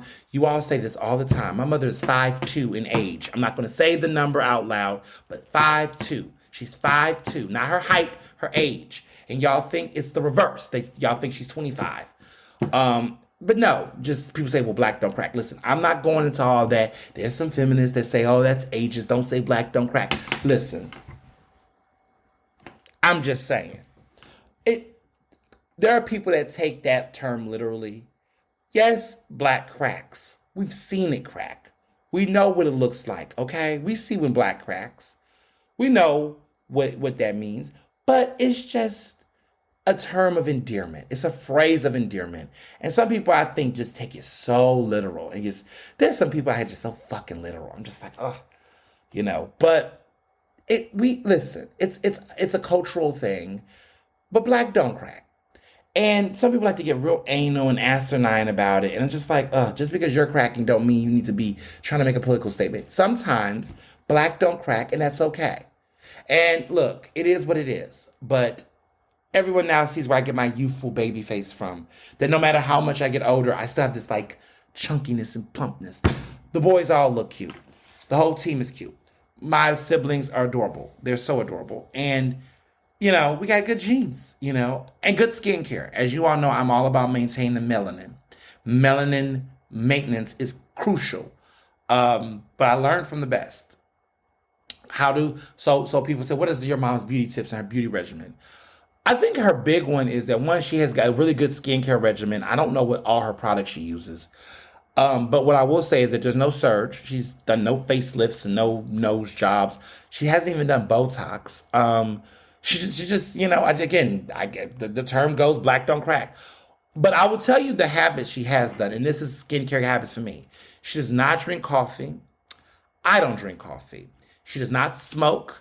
I don't smoke. Those were our things. Now, I know Mormons are the same way. We're not Mormons, but I'm just saying, we do not drink coffee and we do not smoke. That was the thing. Now, let's be clear. She says that cannabis is fine, like it doesn't impact skincare. It's actually cigarettes and cigars and hookah, right? So I don't do hookah, I don't do cigarettes, I don't do cigars. I'm all about edibles away, but it's edibles and edible cannabis, the certified, okay? But don't do crack, don't do coke, because that will crack the black. But honestly, it's like no cigarette smoking. No coffee drinking. She doesn't drink coffee. I know y'all love coffee. I'm not drinking coffee to do this podcast. I don't drink coffee. I don't know. I have a natural high. My husband just loves coffee. Oh my goodness, he's a coffee person. But he's been finding ways to balance that. But he just loves him some coffee. But I'd say I believe it. Coffee stunts your growth because he's a little shorter than me, but cute. And people been saying he looks like Chadwick Boseman lately. I don't know if this is the thing, but people keep saying he looks like Chadwick Boseman. Everyone's been saying like he looks like a younger Chadwick Boseman or he favors him in some way. I can see it a little bit. But I'm just like, it's just funny because I'm just like, it didn't hit me until recently. Every time he goes out, people have been saying that lately about him. And it's been funny, no matter where we're going. We was in Houston, and someone one of the servers said it in Houston. And then we came here, and a couple people have noticed it lately. I don't know what it is, but I like it because Chadwick Boseman was hot. So he drinks coffee, but again, we don't drink coffee. I don't drink coffee, and I don't smoke. So those are her big ones. She sleeps. Oh, she's into sleep. She's all about her rest. I will tell you that. Sleep goddess. She loves to sleep. She'll sleep like 12 hours a day, but she sleeps. And she's big on like, you need to rest. If you don't rest, if you don't sleep, you don't relax. And honesty and good genes and water, I suppose. And, we do keep up with our vitamins over here. I mean, so that's the maintenance, no major things and, a good skincare regimen. But let me tell you this though about skincare regimen. I have learned in my process, y'all, I'm telling you, every time I come to y'all with some new advice about skincare, go to a dermatologist or a skincare expert about your skin. Figure out what products work on you and what products don't. Even when you think you're buying the best products, but you still could be buying the best products, you could be using them wrongly, or they're not good for your skin type, or you shouldn't be using it at this season. Those things matter. Like, I was having a bad habit a couple of weeks ago. I was talking to you about my skincare regimen. I found out that one of the products I was using was actually over drying my skin. And I had to stop using it, actually. It was an oil-free toner from Kiehl's. Now, I got a new toner from Kiehl's, but what was happening was that oil-free material was just stripping away my skin and making it counterproductive. I also was using retinol, which is fine. You can use retinol, but I was apparently overusing retinol, and that was over drying my skin. So I wasn't using a hydrating serum to like, get it together. But the good news is I went to a skin person, got my stuff checked out. I'm using the right products for my skin, and I have felt an immediate improvement. Now, y'all looking like, what the fuck are you talking about, Ernest? Like, your skin's been fine, and you've been like, I didn't even know this is going on. Listen, I didn't either, but you just should go and you should talk. So if you're buying products and things, like what I love about Kiehl's, if you're in Philly, go to the Kiehl's at Liberty Place. Love them down. There's a Black woman that's there who's like a skincare expert. She knows her shit. She will test your skin for hydration, skin barrier, all these things. She will look and make sure that she's recommending the right products for your skin. If you have oily, combination, all those things, she's going to specifically tell you what you need to get. Now, you might say to yourself, oh my God, the white coat theory. They're selling you products. They're going to scam you and these things. No, y'all, this is really real. I got on the system that was recommended to me by her, specifically those products, and I have noticed an immense difference. The skin is more hydrated, the skin is fuller, plumper, and if you looked in pictures, the complexion has been definitely more clear. This is not an accident. This is serious science and technology that is specifically telling me about the products I'm using and how they're impacting my skin. When she broke that shit down to me, like she let me, first of all, she was so kind. She gave me a full refund. Kiehl's will allow you to have a full refund for any of the products you send back. If you send it back in the bottle, now you can even send it back don't use all the product. But if you had a product and you was like, look, this is not working or it didn't do what I wanted to do, they will give you a full refund. If you return it in the container and everything, they will take the product off of you. Now, bring your receipts if you have them. Sometimes they don't even take the receipt. They don't care about the receipts, but try to bring them anyway, right? They are serious about these products and what they offer. And now I have a regimen that works for me. Like my regimen now is approved and advised and it's recommended. She taught me the steps and I was doing stuff differently. And I'm just really happy with the results. And this skin and this melanin has just been popping in a different way. And at first I was like, I don't know, but literally I feel like my skin and my barrier is rehealing. I'm using products that's not depleting it and damaging it. It's restoring, renewing, and it's just a good flow. I have a good regimen now. I'm really, really happy with it. And everybody's skincare regimen is different. And they will go and it will tell you which products work for you. Some products work for everybody universally. They have a skin barrier cream that's just recent. Apparently that is like the go-to product. I love it. They're ultra face cream and ultra face wash. Those are just great damn products for any type of skin type. And it's non-allergenic. Like they don't have fragrances and things. It's just perfect. So I just recommend them. Yes. So families in town, little brothers in town, everybody's in town, cousins, aunts, godmothers and all. They're all here. They're staying at the Sofitel Hotel, which has been fun. I'm actually going to go to breakfast with them, to go to Sofitel for breakfast. to get my life because they have breakfast passes, and apparently Sofitel breakfast is top tier. So I'm gonna go for breakfast because why not? I mean, I don't have to cook at the house. I'm gonna go straight to breakfast after this podcast and enjoy breakfast at Sofitel with them. But they had a good time. So we went, I took them to some of my what I call my greatest hits in Philly. Especially when you're with a large crowd, because every restaurant can't host a large crowd. We went to Entree BYOB the first night, Divine, South Street. Y'all know about Entree BYOB. It's a classic. It's a hit. We ate our way through it. It's been a duck weekend for me. I had duck, and it was fabulous. It was like a duck meal. And then they had surf and turf and things. They have a $50 prefix menu that's there. That's Divine. Now, let me tell y'all something. That's a BYOB. Now, remember earlier I said if you ain't got $100, don't go? This is a restaurant where, honestly, well, with gratuity, you can spend under $100. But you need to bring a bottle and gratuity be added. So you got to factor in the 50. It's going to be under $100 if you go to Entree BYOB. That is one of the most affordable restaurants with the best damn price, affordable prefix menu BYOB thing in the city. No one's touching Entree BYOB. I don't understand how they can give you a 3-course meal that is not skimping on portions, that's not skimping on quality for $50. I don't know how they do it. It is a godsend. It is wild that they have that. Now they have added on specials where you can add to it to hook it up, which we always do. But you could also bring your own wine. I think it is the easiest accessible date night ever. When Mr. Johnson and I were in college at Penn, this was one of our date night spots that we used to go to back in the day. And we ended up loving it. We got older. We went to birthdays. We did everything together. We've had memories at Entree BYOB. We've gone for years. We're loyal attendees and folks. Great place to go to. Make a reservation on Open Table in advance. Don't walk up the day. This is not one of these places where you can walk up in. They have outside and inside dining. You need to go to Open Table and make a reservation. They'll take it. So we had dinner there. It was fabulous. Loved it all down. Then the next day, we went to Booker's, which I love Booker's. I love Saba. I love the people there. There's some big news coming out of Booker's in the next couple of, the next week or so. I will be able to tell you about it. I can't tell you all now, but I'll tell you some big news that's happening over there very, very, very, very soon. So I love Booker's. Booker's is fabulous. Booker's is a great place. Love Booker's down. What about Booker's? Something about Booker's I want to talk about. Oh, so I had brunch there. That brunch was fabulous. I had duck and waffles, which was a special. I don't know. I've been quacking lately. I love me some duck. Duck. Fabulous duck.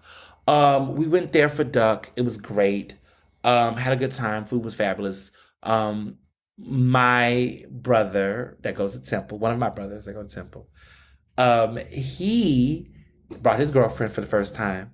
She's a sweet girl, like her. She's the girl in the pictures with him. If you was looking at the pictures being newsy, as you say in Philly, or as I would say in the South, being nosy, she was in the pictures. She's a sweet girl. Met her in person. I wasn't going to meet her until the mommy met her. So mom and, met her, and you know how y'all, these mothers do with the girls. They grilling them down like an interrogation. But no, they had a good talk, and it was a good vibe, and we all got to meet. It was so cute, all the couples together in the booths. Then you all saw that little viral picture of my youngest brother who was there, and we were having, so we got a bottle, shot to Sada for getting us a bottle of champagne. We was drinking, and everybody could do cheers, but the little one could not because he's so small. And so you can see this video where everybody's getting this champagne and we're doing the cheers and everything. And he basically he couldn't drink with us. He was just looking there, looking like, fully left out. I was like, can we get him a bottle of Welch's Sparkling or a Marcelli's or something? Can we get him some sparkling cider? I just was like, oh, poor thing. But he looked very over it. And I just couldn't help but sit. I was like, it's such a meme. His facial expressions, and everyone's been laughing on IG and just on looking through it. But if you go through the brunch photos, you'll see his facial reaction. You see his facial reaction in the video. He just looks very defeated. But he's so adorable. He looks so much like me too. I know the genes are just so hard to deny. So then later on, after brunch, we got together at Philadelphia Distilling, which y'all know I love me some Philadelphia Distilling, and I bumped into some fans. Shout out to you. I took pictures and everything. It was fun. We were like 11 deep. The Lip brothers came, of course, Josh, Marcus, George, my whole family, Manny from my PABJ board, my brother and his girlfriend from, Temple, they came. It was a big old group. It was like about 11, 12, like 12 of us or whatever deep. And we were celebrating Blue Coat's 6th birthday, or Philadelphia Distilling's 6th year in operations. So they had their 6th birthday party there. They gave everybody free birthday cake. They had these cool pairings with cocktails. They had a bee's knees with a creme brulee for like $18. So you got the creme brulee and you got the bee's knees right next to it. It was fabulous. Oh my God. The wings were to die for. I had a burger. They brought their greatest hits with these, what they call birthday celebrations. All their cocktails were $10. And it had their favorite cocktails they made over the years. So each year they was in operation. Now I tried to drink my way through it, to no avail. And I also had to have me a Pennsylvania punch. Oh my God. The Pennsylvania punch is everything. Kelly, we got to go there. If you listen to the podcast, Kelly, we got to go. We got to go, Kelly. We should go back again. Because we went, Kelly and I, my fave, Kelly Mirabot, she's awesome. We went like about a year ago, and it was just the two of us, and we just had a cute little cocktail situation, and she had a good time. I think that was her first time going and everything, but like we had a good time. Them drinks were good, and we were just kikiing and talking like best friends that we are. And yeah, we should go again. I just thought of you because there were so many great drinks. And I just remember how excited you were and how we were just so excited to be there. But yeah, the drinks were great. And it was a good time. We had food, fun. It was a lot of tea being spilled at that table. Let me just say that. It was 11 of us, 12 of us. And a lot of tea was being spilled at that table. But it was a good time nonetheless. So this week, we're getting ready for the book, getting ready for all of that comes with it. Just been enjoying family time and being with close friends, relaxing. I am writing and doing other things, but I've just been, just enjoying the family time and the conversations and everything. And Monday is going to be great. And Tuesday is going to be superb. That's the day the book comes out. As you all know, there's going to be some things going on. I gotta get the massage in the morning and the facial and the hair, the nails gotta get done. And then we gotta get the haircut. We gotta do all of it. Okay. We're giving drama. There's some special things coming up, and I have a special treat for you all. Won't tell you what it is now, but just know that there might be a special edition episode that will drop this week with a special guest, and you all are not ready for that. You're not ready for that. I don't know if y'all are ready for that, because that's going to be fun. So stay tuned for whatever that surprise is going to be this week, but it's going to drop, and when it drops, it's a gift from me to you. So yeah. So let's get into the other topics. This episode is going, isn't it? We get into hot topics. Okay. So let's go through them, because it's a lot I see. I realize I actually put a nice little list of things, but we're going to push through. So Nikki Haley is running for president. She's a Republican running for president. Don't care. Don't fucking care. She's a woman of color. She's Indian, but she says she doesn't believe in racism. She says America's not a racist country. She doesn't believe in identity politics, but then she talks about how she's a woman and her identity, and then she uses it when it's convenient for her. I don't trust her. I don't take her seriously. Nikki Haley's just doing a bunch of interesting things. I'm not really rocking with her. I mean, clearly not rocking with her, but she's trying to throw her hat in this race. I don't think she has a shot. I think this is a joke. I think this is highly performative. I mean, I think Trump and DeSantis got this, baby. I don't see it happening for her. But whatever, Republicans, whatever.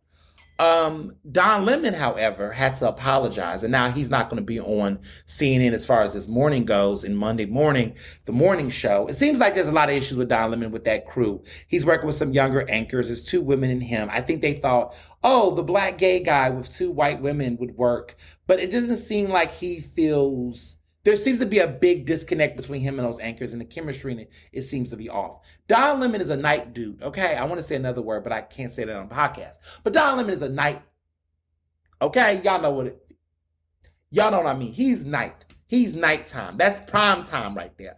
He is, a late guy. The New Year's Eve bash when he's drunk. The late night shows when he's snappy. Like, put Don Lemon back on prime time. Put him at night. Play your player at night. Don Lemon at night is at his best. I feel like this morning energy is not him. And listen, he's doing the best he can do under the circumstances he's under, but I just am like, give him a break. So he had to apologize, gravel.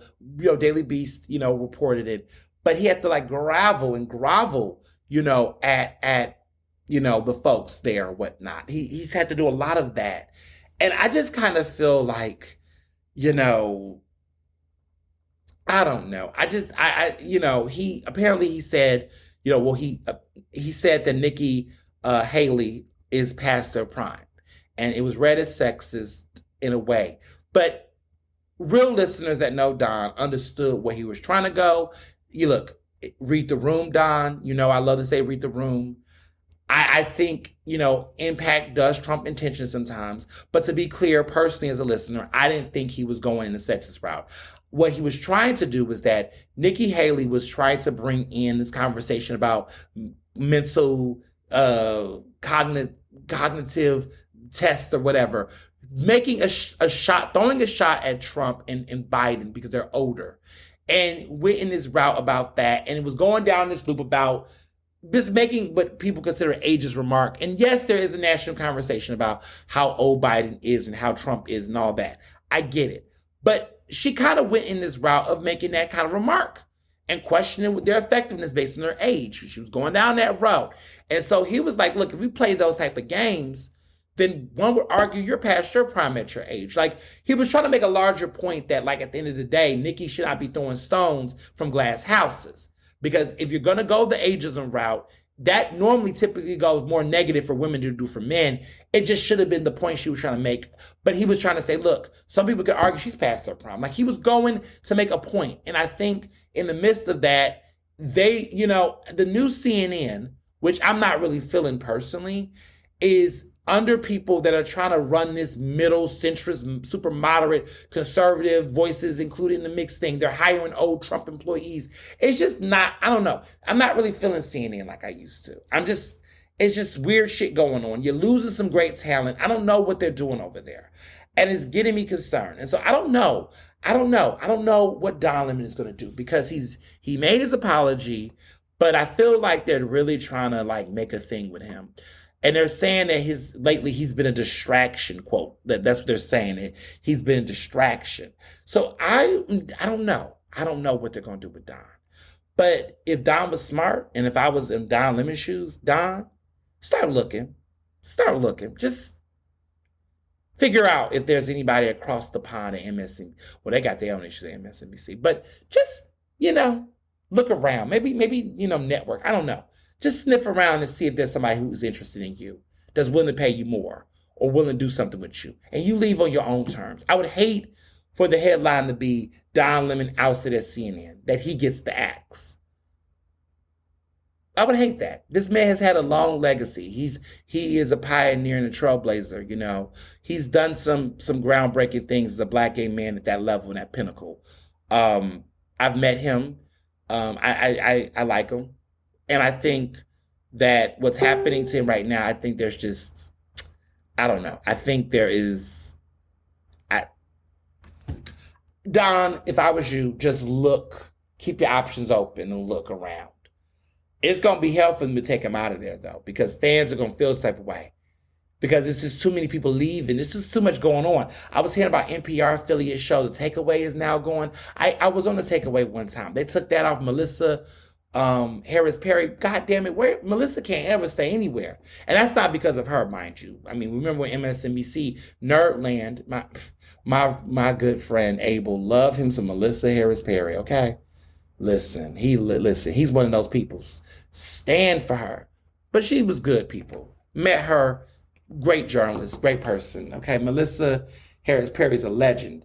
But now they took The Takeaway off of NPR affiliate, I heard about that. I was surprised. But yeah. So other news going on, because I'm going down my list. Keep y'all thoughts and prayers and hopes for John Fetterman, Senator John Fetterman. He just checked into a clinic, I think a rehab facility, to focus on his mental health around depression. He just had a near-death experience, stroke, last year. And this campaign trail, everything he's had to deal with, adjusting to the Senate, all of that has probably taken a toll. But he's doing the work to get the help he needs. He's very brave. He's doing this publicly. And I'm proud of him for doing what he needs to do to prioritize his mental health right now. I know his wife, Giselle, very well. And, of course, him. And, I just know that they're going to be fine.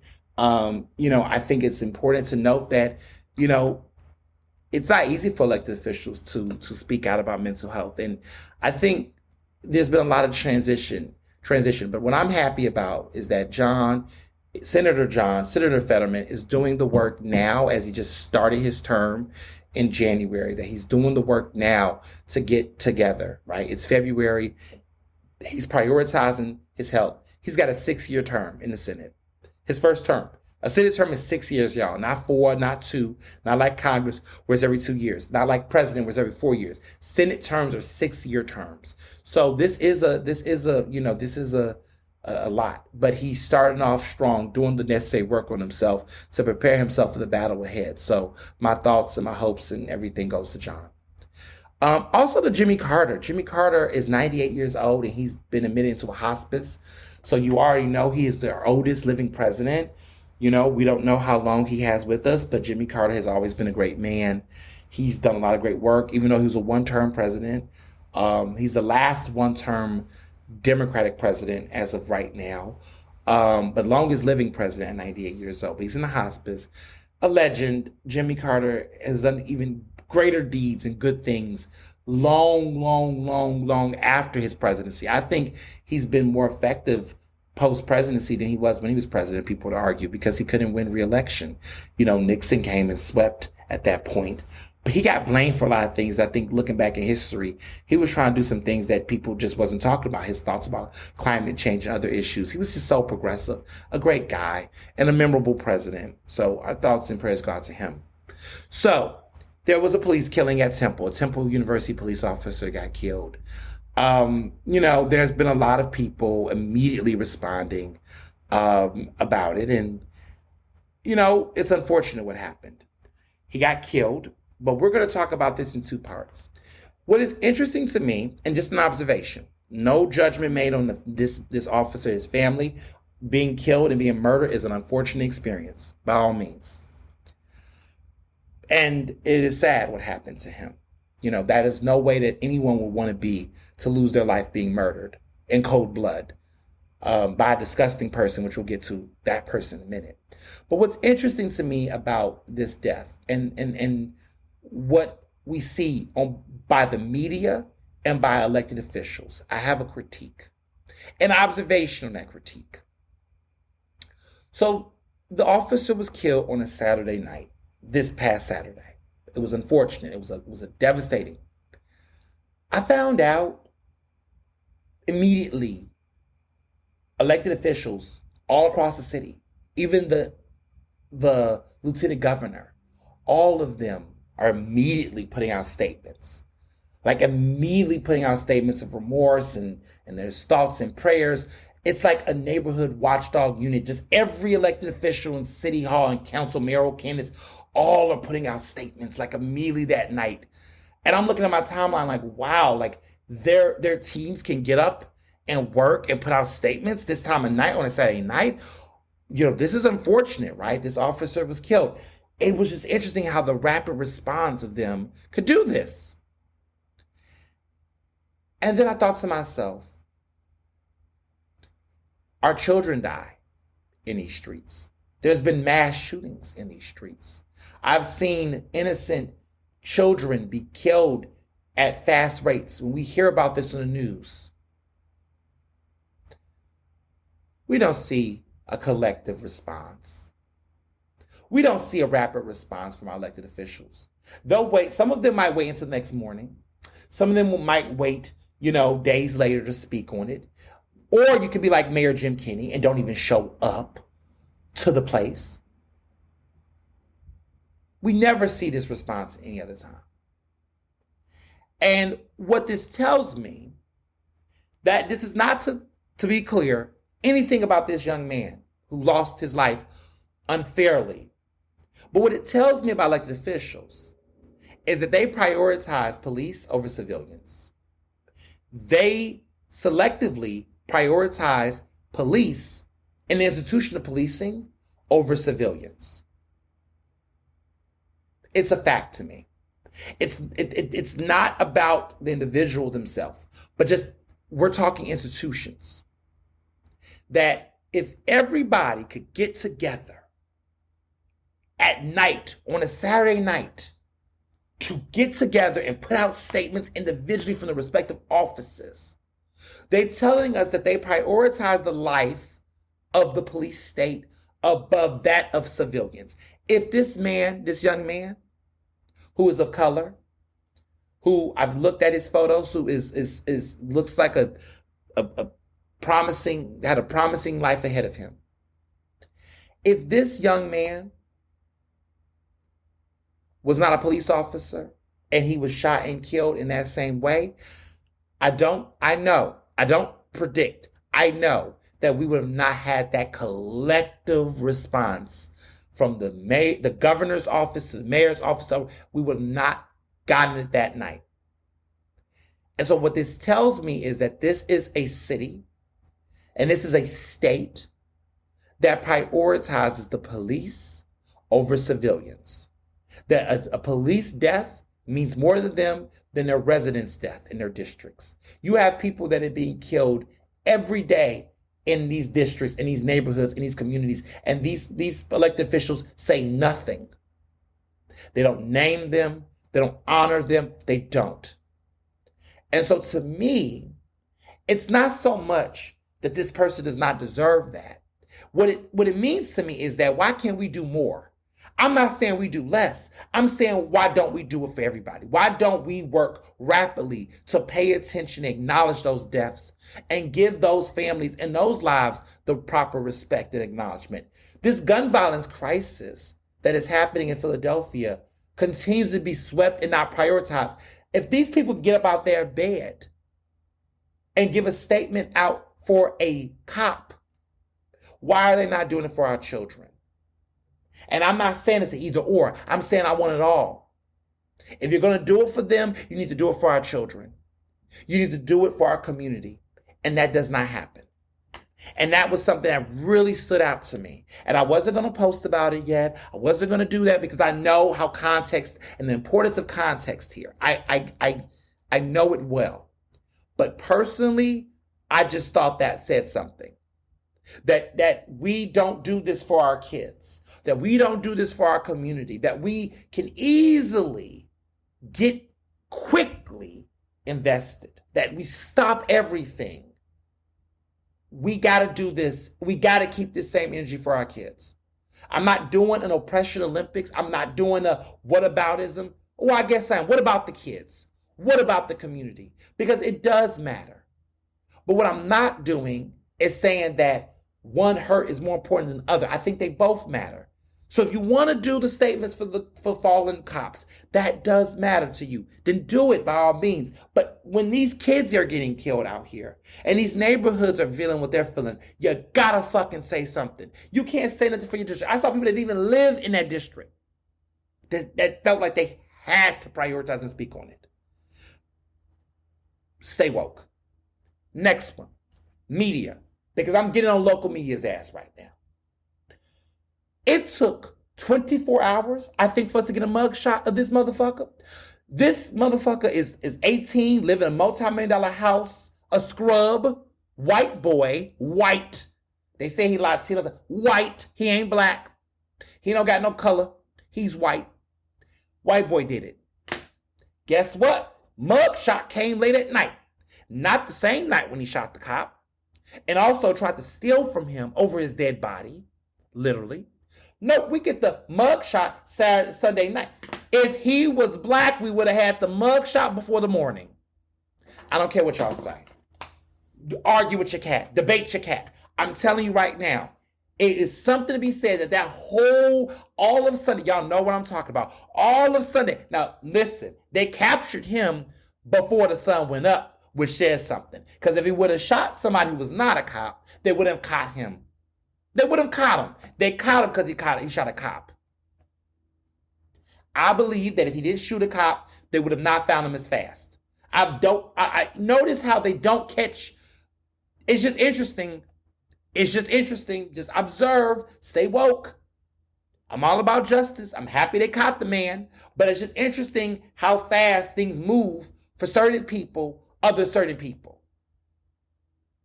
Caught this man before Sunday broke. Caught him, had the pictures, everything. Mug shot. Ben had the mug shot. Mug shot was not released. Why? And he's in one piece. Just saying. You know, it's interesting that when mass murderers or killers of cops that are white, these perpetrators, they don't get a hair taken off their body. Somehow, there's no accidental situation where there's a wrong shooting or something in the culprit. No, they get to live and they get to get processed with their dignity intact. All I'm saying is that we know what would have been the reality if that person was not white. If that person didn't come from the background they came from. We know what the outcome would have been. This would be a different story. Stay woke. Stay woke. Pay attention. Observe and look at it, because I'm looking at it and I'm just like, the way this has been going down is just questionable. Just some things to observe. Just understand that there are people that are looking at this and following this. There's just the way that this is being handled. This way is very interesting. But he may not get the death penalty. People are like, they're going to throw him in jail. Josh Shapiro just announced recently that he is not going through with the death penalty. That he, has talked to certain groups, social justice groups or organizations, and he doesn't feel comfortable doing it. So he's not pursuing the death penalty, he says. He says that moving forward, he's not going to sign off. He's not going to push it. He wants them to do a collective thing. How interesting and timely is, because, his whole FOP endorsement, he's like a moderate. So it's interesting that he decided to do this move, which I thought was a good move. I'm finally at the point where I don't support the death penalty, abolish the death penalty. I'm for that. But I wonder now, with what just happened, if he's going to change his tone or rhetoric on this. Because now we have this, and there clearly is going to be, that mindset of these types of people that might support this. I don't know.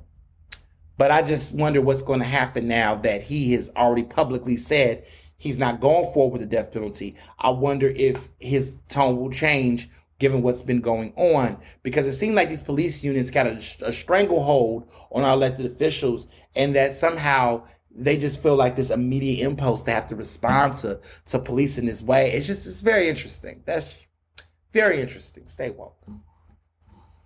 Okay, local politics in Philadelphia. David O has announced he's running for mayor. Okay, Republican running for mayor. Groundbreaking. We knew David O was going to announce.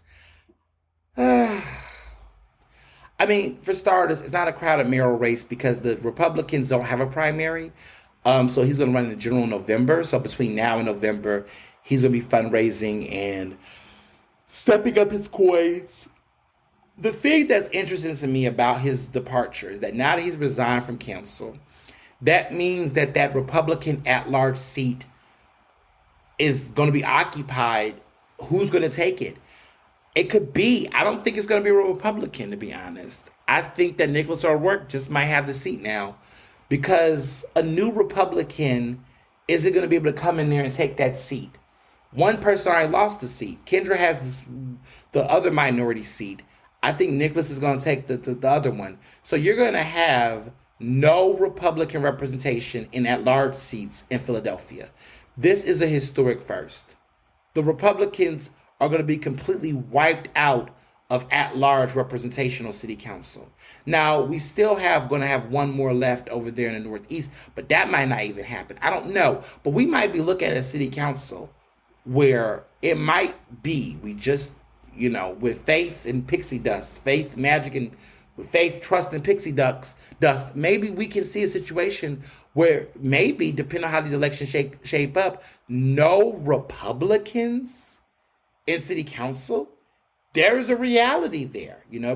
If this Jack guy, this older man, Jack O'Brien or whatever his name is, Brian O'Brien, whatever, if he doesn't run or he loses, we could have no Republicans in city council. And, to be honest, I don't know if the city council is going to really change because of that, because really the Republicans really don't have their way on much. I mean, they never really moved the way city council moved. But I think ideologically, I think that it means something that Philadelphia goes that direction. Especially with all of these people that's like pro-Rizzo, people that are pro-Rizzo, pro-Rizzo, who else they pro for? Pro-Rizzo,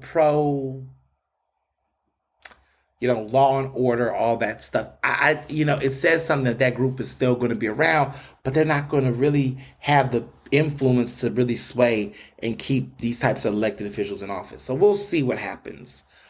In other mayoral news, Sherelle Parker, who is running for mayor, is getting a major endorsement from the building trades. Now, if you've been following this podcast, I did a big long-form story, and I talked about my podcast, but I did a big long-form story for Philadelphia Magazine on Ryan Boyer, who is the first Black business manager, which is the leader of the building trades. That position was previously occupied by the now disgraced and convicted Johnny Dock, or John Doherty, as he go by his government name. This is a big deal. I hold you. I don't hold you. I hold you not. This is a big damn deal. This endorsement is big. Now, she was not unanimously endorsed by the building trades, but listen, she's got the endorsement. These people helped elect Kenny both of his terms. They are influential. It's nothing to sleep on. But that support for her is a big deal. It's giving her race a lifeline. She's not in my top 3, but she is still in the conversation. I hope this leads to more money. I think the support is immense. Ryan Boyer came through. I knew he was going to back her. There was a little bit of wariness at one point. I mean, we talked about it. But if I'm Derek Green right now, I don't know why I'm running. Unless, he can afford to run. He can afford to lose. But at the end of the day, my mindset is, if they don't play their cards right, and there's no real momentum coming, we could see some serious seats get fucked up. So I don't know. We need to be keeping our eye out, but it's put up or shut up season. Some major endorsements. If you ain't got the money, you better. I don't know what Maria's doing. I'm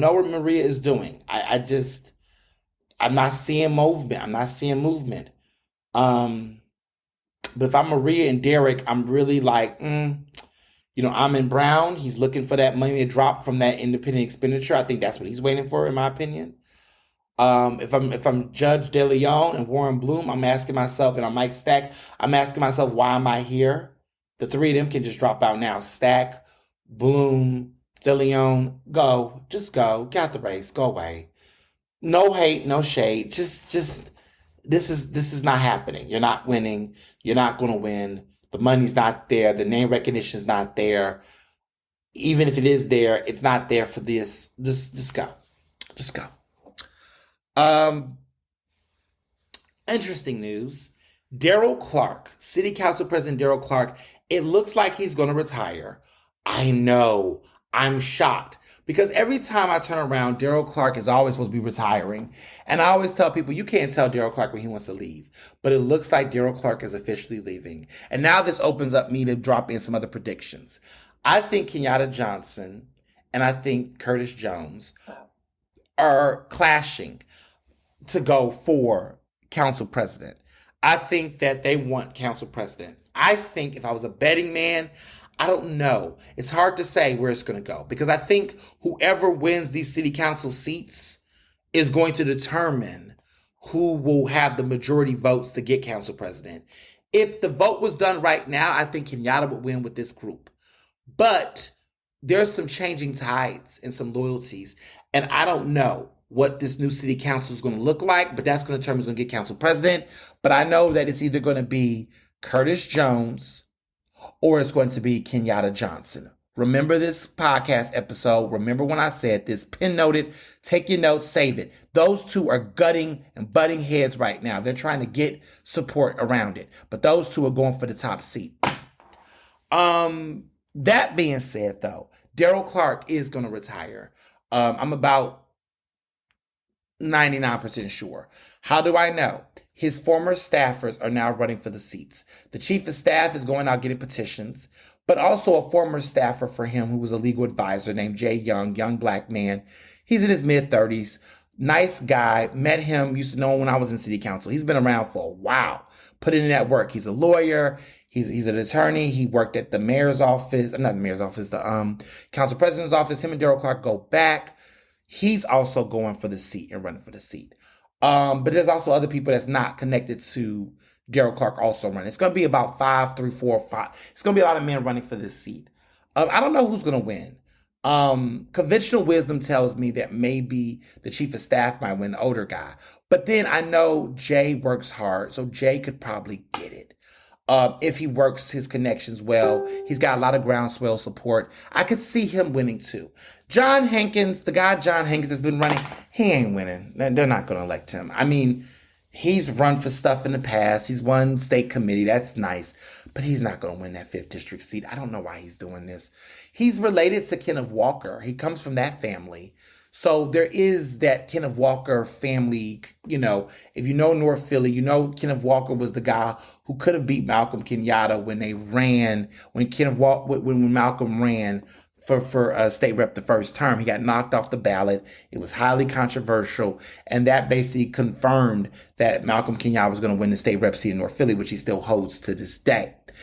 I have heard in the streets he's got a documentary coming out about his historic Senate run, I guess. I didn't know that losers were getting documentaries, but I digress. He's getting one, and you know people are funding it, and so good for him. Apparently, it's going to broadcast in London or something, but I heard it. No one was really talking about it, but you know I support Black gay men, not necessarily all, but he's got a documentary coming out. If you can find it somewhere, maybe not on Tubi, check it out. So I want to talk about this mayoral candidate in our identity politics. I'm working on a piece for Philly Mag about it. Really, really love this topic. Really want to talk to y'all a little bit about it. So, interesting enough, there's been this wide trend of, if you've been following these candidate forums, which by the way, if you're not, it's okay. I'm not judging you because these candidate forums, y'all, are just so exhausting. Oh my God. I'm snoring. It's so boring. They're boring. Boring. They're boring. And the thing about it is that what has been making it boring is that when these candidates, they're having these rapid fire questions. And they're asking these people yes or no. But what's been interesting is that when it came to asking questions about whether or not, you know, you think the office of the sheriff's office should be abolished or whatever, all of these people are saying no. Now, Alan Don was the only one who agreed to abolish the sheriff's office, but that man can afford to say that.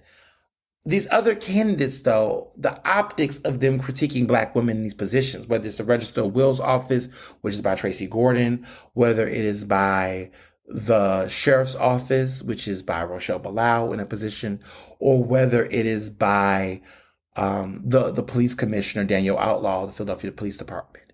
What I'm noticing in these three positions is that nobody wants to critique them. These mayoral candidates are not saying anything. And I think this is because identity politics have been weaponized against them. This piece I'm writing explores this in more depth. But one of the things that's frustrating me is that, listen, we need to focus on the institutions, not the individuals alone.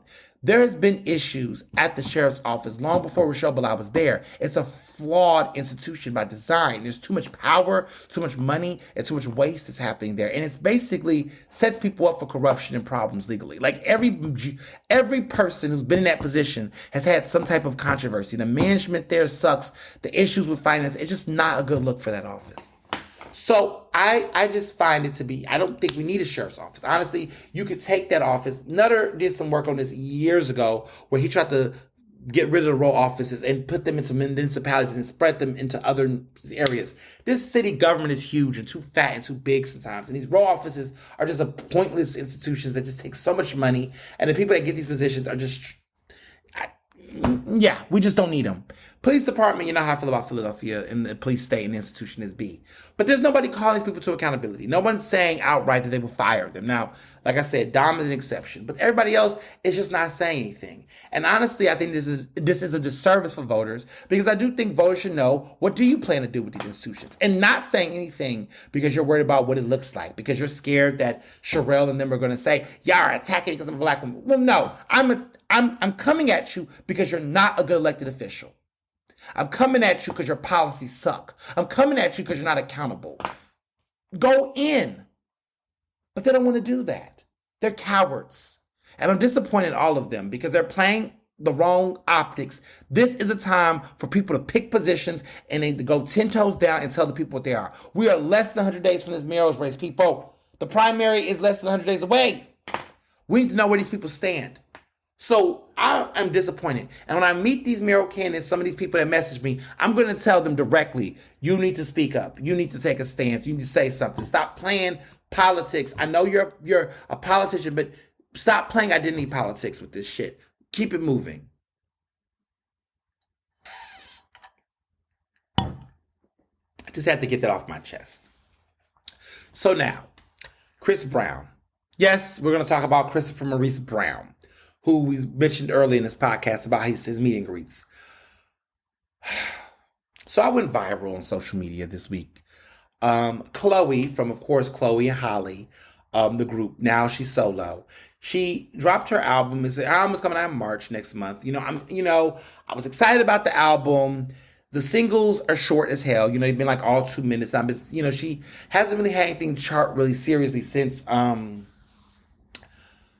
Have Mercy, which was like one of my favorite songs last year, even though the song came out in 2021, but I was still listening to it in 2022, apparently.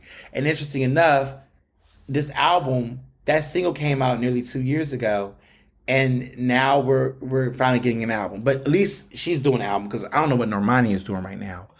But one of the things that she's doing is that her new single comes out this Friday on the 24th. And it is with Chris Brown. Fans have been in uproar. It's been an uproar since she announced this last week. And I was one of the people that was upset because I felt like there's plenty of other people she could have worked with. She could have worked with Lucky Day. She could have worked with PJ Morton. She could have collaborated with, Leon Bridges. There's so many other artists that she could have worked with. And, Bryson Tiller, it could have been so many other people in R&B that she could have worked with. And if she really wanted to shake up the table, she could have probably did something special with Usher. And let me just sidebar. We're not having a conversation about does Usher has hits and can Usher go to the Super Bowl. I'm going to need all of my friends and my fans and family. Please stop buying the bait off of social media. There's a lot of people that get caught up on social media with the whole, this person said this and this person said that. And what do you think? I'm not going to no longer engage in fake, phony, pseudo social media drama. I think it's manufactured. I think that some of these people probably are working at media publications and they're creating their own drama. Like, it's basically like some random person says an unpopular opinion and then it just so happens that it goes viral. I'm just like, People are out here. This is the worst form of clout chasing, where people are purposely putting out bad takes to get engagement. And what's funny is I go on these Twitter accounts. These people don't hardly have that many followers. But what's funny is that their one bad take gets a bunch of traffic, but the rest of their stuff doesn't get any energy. And so I think that this has become a new thing. Like, it's almost like I want to experiment with it, but then again, people will take me too seriously. I can't play like this. But it's like low key, I want to be like, wonder if I put out a tweet and said Beyonce is one of the most overrated artists of all time. Do you agree? Yes or no?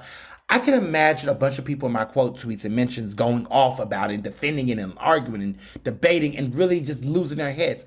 This is baiting. This is clout baiting. I call it clout baiting. I call it hot take for clout. This is reverse clout chasing with a bad take. It's just bad, y'all. And I see a lot of people are doing it nowadays. And what happens is, you know how it plays, right? Person puts out stupid bad take. Nobody from Wonderfuck Hoots USA puts the tweet out. No face, no name, no trace, right? Internet goes crazy. People are passionately having debates, singing DMs. Amanda knows this. I'll be like, girl, don't be sending me this dumb shit. Stop giving a fuck about what these people are not serious. These are unserious motherfuckers. Love her down, but she really be falling to that wheel, that Twitter. And she used, like, there's people that I think have gotten back on Twitter because Twitter has gotten really funny. And so they're getting more engaged with Twitter. Twitter's becoming more whatever. It's something about, but I feel like what happens is that sometimes you go down that rabbit hole of looking at irrelevant ass people that no one knows. They're not putting a name, a face. And I'm not trying to be elitist, but like, honestly, if a blue check that is not subscribed by Twitter, blue, is putting out a take, like a media or a public figure saying something, okay, that's worth debate and conversation. But if it's just some random, we don't know who this person is, they just saying something stupid, they may be a Gen Zer that don't know anything about music, don't pay those people any mind. Because clearly they're doing either two things. They're either trying to start another race war, I'm joking, another diaspora war, another Stan war. They're just a chaos agent. Pay them no mind. So I don't respond to those anymore. There used to be a time where I used to feel like, ooh, let me say this, I'm like, who the hell is this person with this stupid ass take? Like, even on dumb stuff that has nothing to do with music, like gender shit, conversations about gender, I don't get in gender wars on Twitter because it's never going to end well. These people know what they're talking about. And like, you just have to protect your mental health and your time and your energy. You can be spending those neurons on something more impactful and important rather than giving so much of your time and energy to these dumbasses that just talking dumb shit on the internet. Play a Sudoku puzzle. Expand your mind. I just want people to just not get caught up in the ignorance of the internet. It's hard. It's tempting because there's times, but like, you're not going to get a rise out of me. You won't break my soul. You won't break my soul. I'm tweeting everybody. Listen, that's how I feel about it. I'm not getting into it with trolls on the internet. Okay? I've beefed with Justin Timberlake, Charlamagne the God. These are the people I argue with on Twitter. I'm not arguing with these dumbasses. I'm not going to do that with no random person. So moving along.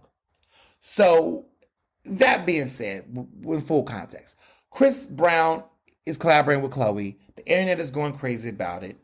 I responded to some of the controversy. I just said I feel like she could have done this differently. And I feel like, to be honest, and this is what I got into, I said a post that really struck a nerve. We're doing a disservice to Black women in music if they feel like they have to collaborate with known abusers in order for them to chart. People didn't understand what I meant by that. People tried to say, no, she had a choice, agency, yada, yada, yada, yada. All that could be true. But here's the reality. And here's what I meant by that. Because I wanted to use, this is why I love the podcast, because I can explain the idea behind the tweet, the book, and everything in between. One of the things that people have to understand is that, for starters, with Chris Brown, and the disdain for Chris Brown is not about an incident that happened when he was 17. First of all, Chris Brown has lashed on the internet and said that it's something that happened when he was 17. No, Chris Brown, he was 19 years old when this happened. He was an adult, but I get you're saying this is in the past. I wish it was that easy. But y'all, Chris Brown has been fucking up and doing problematic shit for the past decade and change. It did not start and stop with Rihanna. Rihanna. It was going on with Rihanna, and it moved on to Carucci. It moved on to several incidents where he has had blown ups and have torn up studios at Good Morning America, has had fights, the homophobia he's had over the years, the attacks on Frank Ocean. Like, this man has had a history of violent behavior. I mean, the Drake situation, the bars. Like, this man has a fucking temper that he has not seen to check. He lashes out. He's colorist as fuck. He's misogynistic as fuck. He's an entitled, stupid, annoying ass brat. And he just so happens to dance. He used to be cute. But I don't know. Something's going on over there. But I will say that I'm not want to hear it. I don't want to hear it from him. He's been given several chances. And let's be clear. The Chris Brown redemption tour was an industry situation, okay? Let's not forget why we fell back in love with Chris Brown. Some of us did, not all of us. Was that in 2009, at the Clive Davis party, after that, when he beat the shit out of Rihanna, abused her. I don't care about all this. She hit first, she bit. Where is Chris Brown's marks? I don't see them. All I know is I saw an autopsy photo of her and her bruises and her face. And that was a monster. He was a monster. Okay? People have domestic infighting, supposedly, a hit here, a hit there, whatever. Okay, a little spat. But you literally beat this woman up like she was left her discarded in the street. He fought on her like a man. Like, literally, his force, his power as a man. How small and fragile Rihanna is compared to him. I don't want to hear it. All the stereotypes about women from the islands, all these dumbass rationales. It was bullshit. He's trash. He could have literally, this woman, what could have happened to her? The PTSD, the long-lasting impact of that abuse, it's gonna always impact Rihanna. Even as she's gotten stronger, she's moved on. What happened to her was terrible. And of course, there's the motherfuckers like, well, she forgave him and did a song with him again. Yeah, and people had concerns about that too. But also, research tells us that abusers and their victims typically go through cycles. That it is a cycle. When we look at what's going on between Christian and Blueface, right?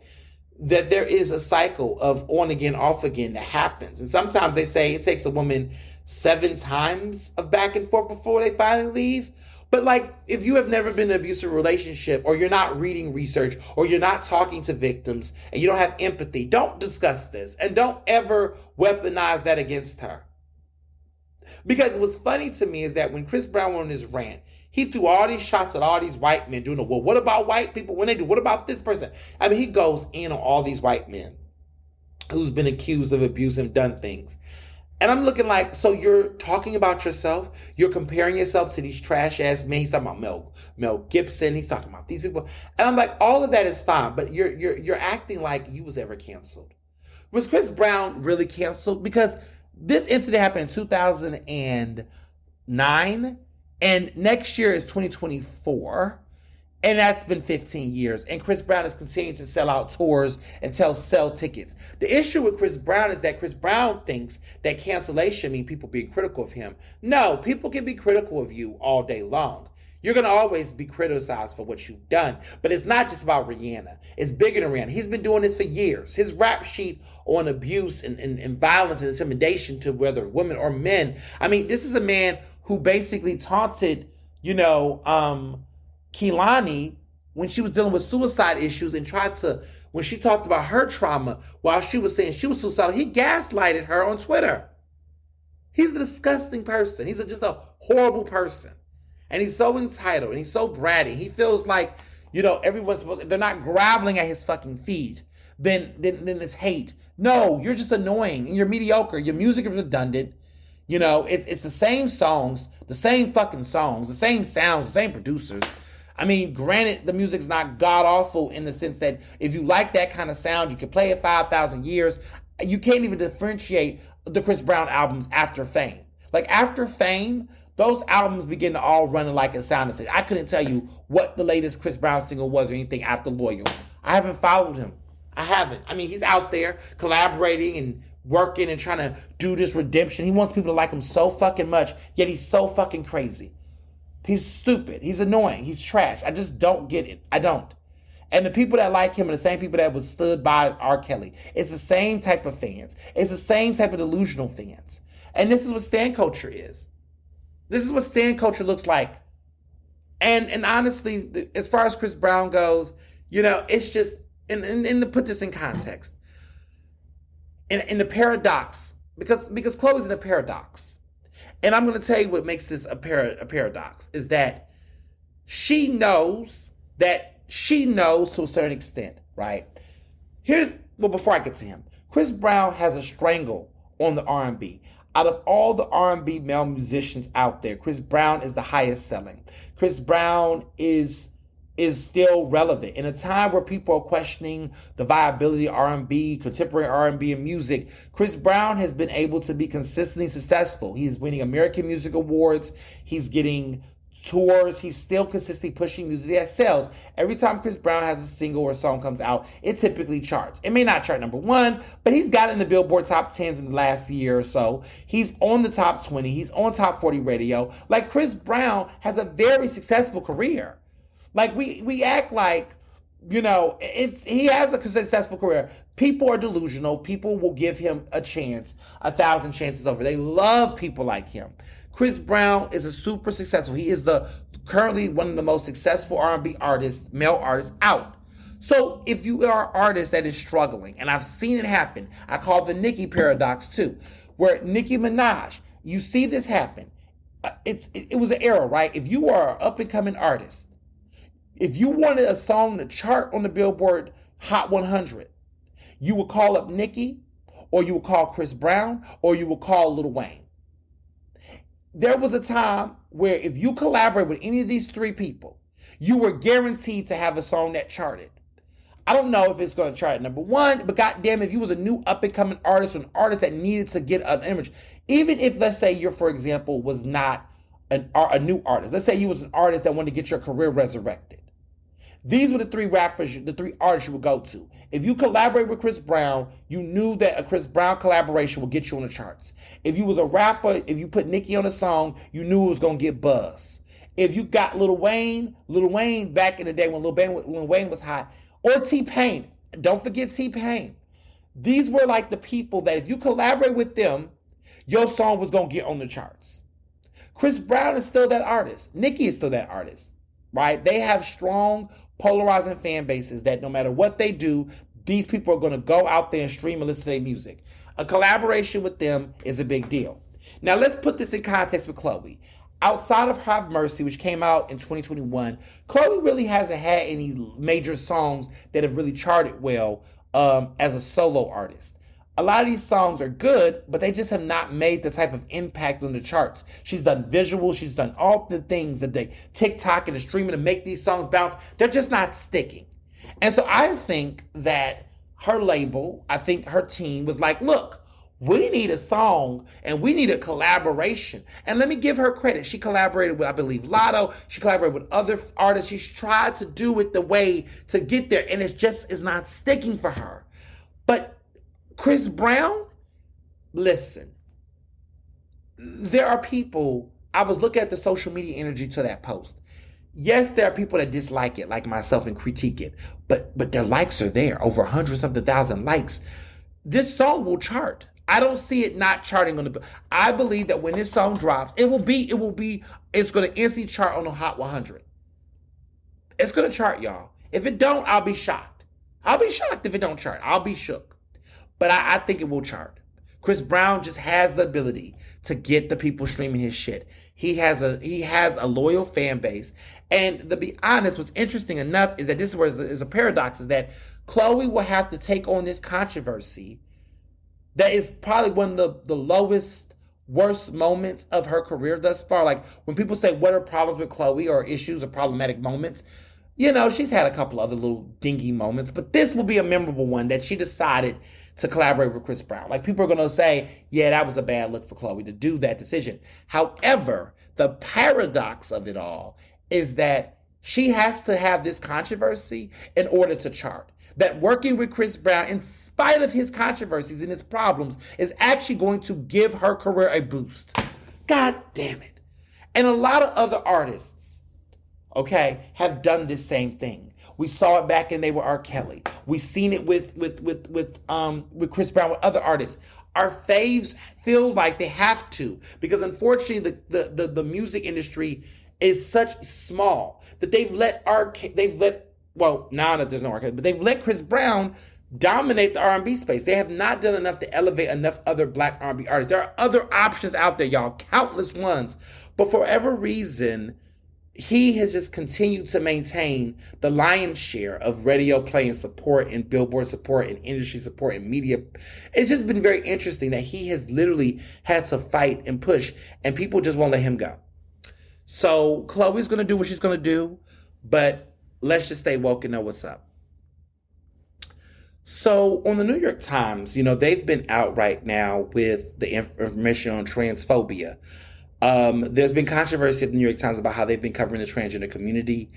I have been someone who wrote on this letter as a subscriber and as a reader, actually as a past contributor, condemning them for their ongoing coverage that has really have just been bad coverage of the trans community. And even people, like over 200 of their contributors have also signed a letter alongside with GLAAD, right?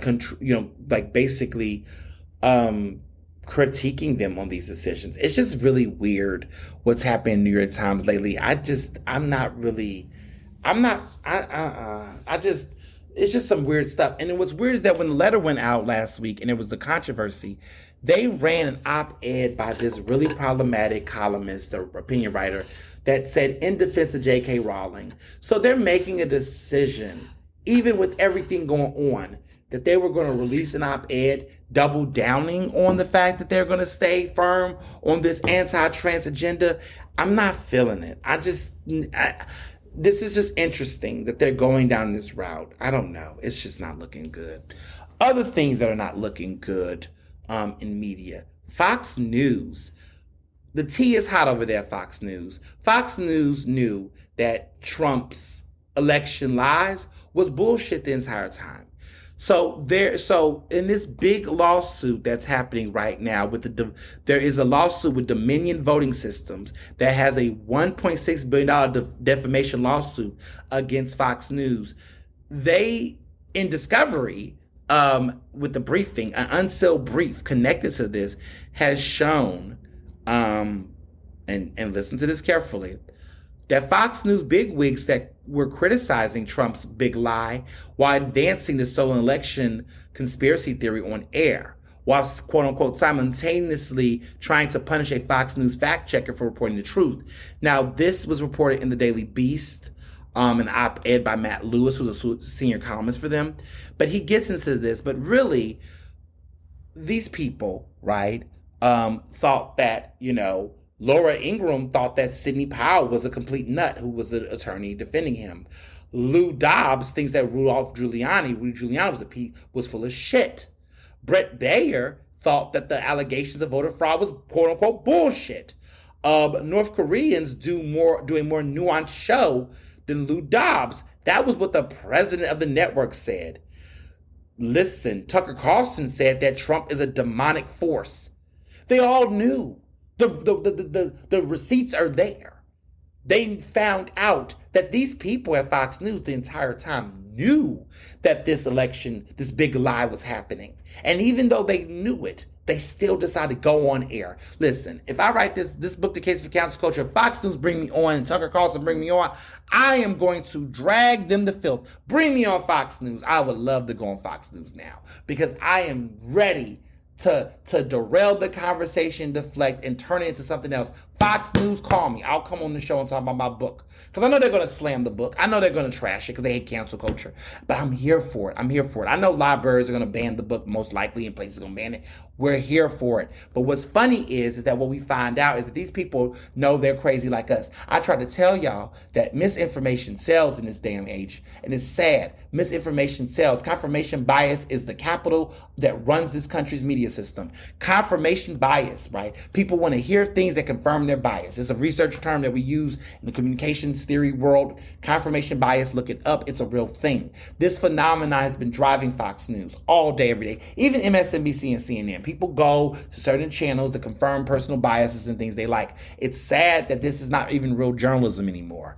But it's interesting that Fox News can really become Fox News, F-A-U-X News, because they knew this information and they kept it going. So they're fake as fuck. They're fraud as fuck. You know, they're just all saying what they wanted to say because they knew it was going to be good for the ratings. Disgraceful, despicable. They shouldn't call themselves journalists. They should be ashamed of themselves. Not here for it. So, and other things that I'm not here for, conversations. So, Rihanna and A$AP Rocky put up this lovely post. They're on the front cover of Vogue in France. It's not Vogue US, but they're on the front cover of Vogue International. And it's a picture of them with their firstborn baby. As we know, she is now pregnant with the second baby. But the pictures of the baby is so adorable. But there's been some people on the internet talking about, the positioning of Rihanna holding, A$AP while he's holding the baby. All these fucked up emasculation, this sexist, misogynoir shit. And then they did the same thing to Jonathan Majors, which is, of course, a Hollywood actor. Now, he is on the front cover of Ebony, and he's wearing, more flowery clothes, which are inspired by some manga. If you know about manga, the manga cartoons, it was a concept that was inspired. But a lot of people have read it as, he's gay. Ooh, the worst thing ever is a black man that wears pink being gay, or giving style and fashion and going in an artistic direction. I really like Jonathan Majors' style. It is interesting. Sometimes it just is a little bit, this is a little tacky. But it works for him. He's having fun with fashion. He's doing different things. He's out of the box. And honestly, I think there was a lot of comparisons between Jonathan Majors and Michael B. Jordan. But what we're finding out is that they're very different. And I think they are. And I don't know why everybody's saying Michael B. Jordan is ugly. I don't see it. I'm not Michael B. Jordan ugly. Never mind. I'm talking about Jonathan Majors. Everyone thinks he's ugly. And my friend Amanda was talking about him having a big nose and that she thinks he's attractive. We both think he looks good. But we talking about how like Beyonce always says that Jay-Z is beautiful, like my beautiful husband. We're like, girl. But I don't think he's ugly. I think Jonathan Majors looks good. I don't know where this come from. And I'm not even just talking about his body. I think he's a decent looking guy. I don't know what the look is supposed to be. Michael B. Jordan's on the front cover of Rolling Stone magazine. They're all doing all this because Creed is coming out March 3rd. And so everyone's hype about Creed, Creed 3. I need to catch up on my Creeds. I think I saw the first one. I don't remember if I saw the second one, but now there's a third one. I'm hearing things about it. I might see it. I might see the third one. Michael B. Jordan is directing this one.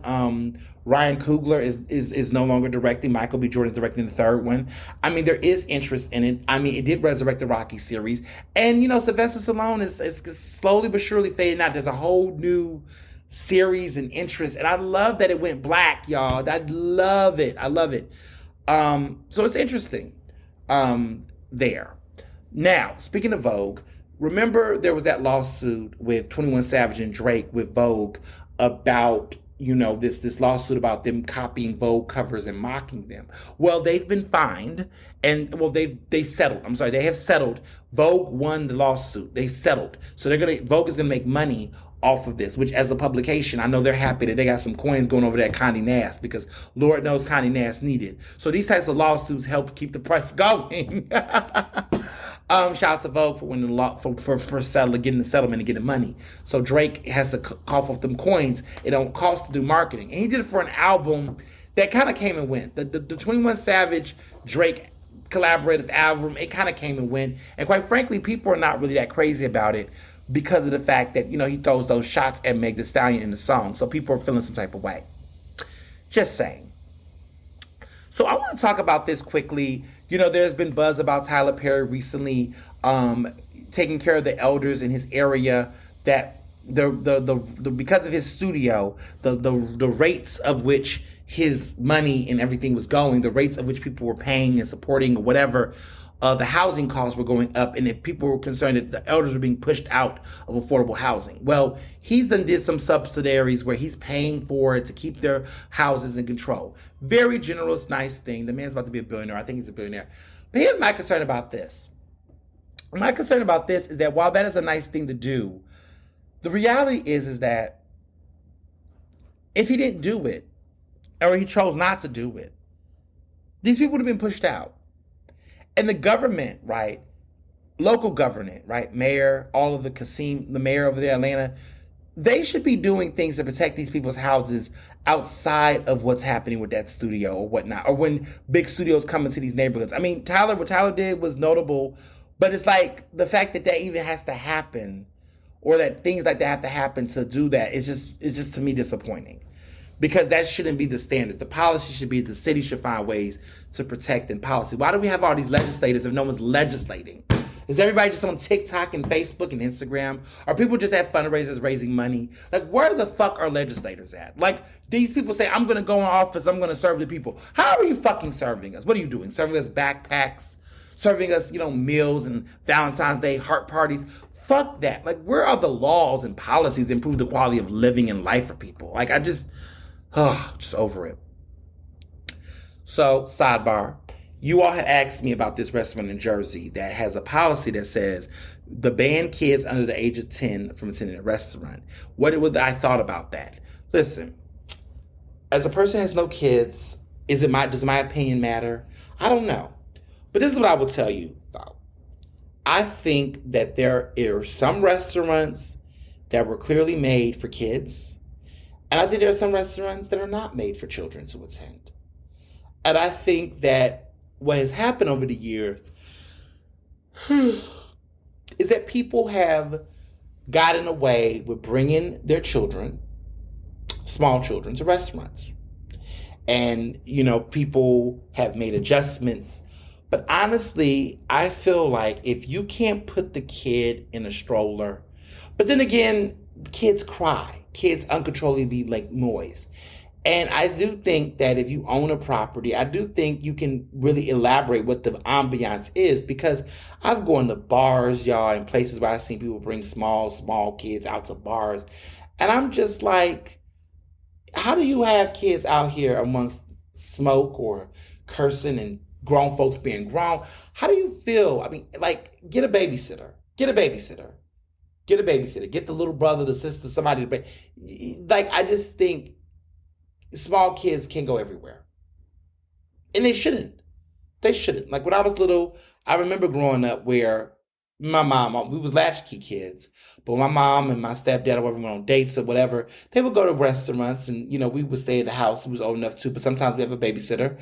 But they would come home, and I would love when they came home, because they would come home with leftovers steak, I used to eat. I remember when I was little, like, eating some of the best food in leftover containers, because my mom would go out, because I was not old enough to go to certain restaurants. And I just remember, like, eating good steaks and things like that, that were leftovers from my parents. And sometimes they would be like, don't eat and I would sneak a little piece of steak.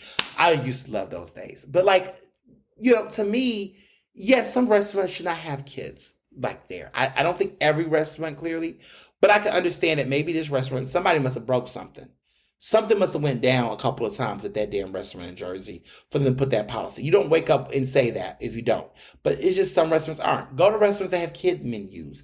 Restaurants that have furniture that's meant for kids. Because that's also the thing about kid-friendly restaurants. The way that the furniture is designed, the attention to detail, the fact that there's a kiddie playground area, or capping those stuff. I just feel like when you get to a point, there's just certain restaurants where kids are just, it doesn't work to have little kids like that. And I think under 10 is fair, right? Because 11 and 13, like my younger brother, my youngest brother is 12. He came out to us the Blue Coat, but he sat down. They gave him ramen. They gave him sparkling lemonade. It was non-alcoholic, of course. He had a nice little cute little sparkling lemonade, and he had his ramen, he had his wings and his food and the different things. And he was chilling and was able to vibe. And he's a well-mannered kid, a mild-mannered, well-mannered child. That's fine, right? No one's worried about those kids. But when you get these 6 years olds, these terrible 2s and 3s, and all of the other things that come, I remember I was at a restaurant, this child would not stop looking at me. Not that there's nothing wrong with kids looking, kids are curious. But I had a situation one time where a kid came up to me, and it was trying to give me something, and I was in the middle of a conversation. I was on a date, and I was with my husband, and I was like, oh, this is so cute. Thank you. You're so adorable. But the kid wouldn't stop coming over. And listen, I don't hate children. I'm just saying that you have to consider the vibe. Certain restaurants are not for that, in my opinion. So that's my take on it. Just putting it out there. What else is going on in movies? So The Woman King is on Netflix. Amanda and I went to see The Woman King, like when it first came out back in, like, I want to say September.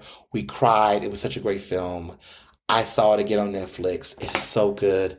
If you did not see this film, see it and understand why we're upset that The Woman King was snubbed. Because Netflix is doing a fabulous job. It was a fabulous, for them to run it right now during Oscar season. Why isn't Viola Davis nominated? We really thought she had a chance, and she really did have a chance.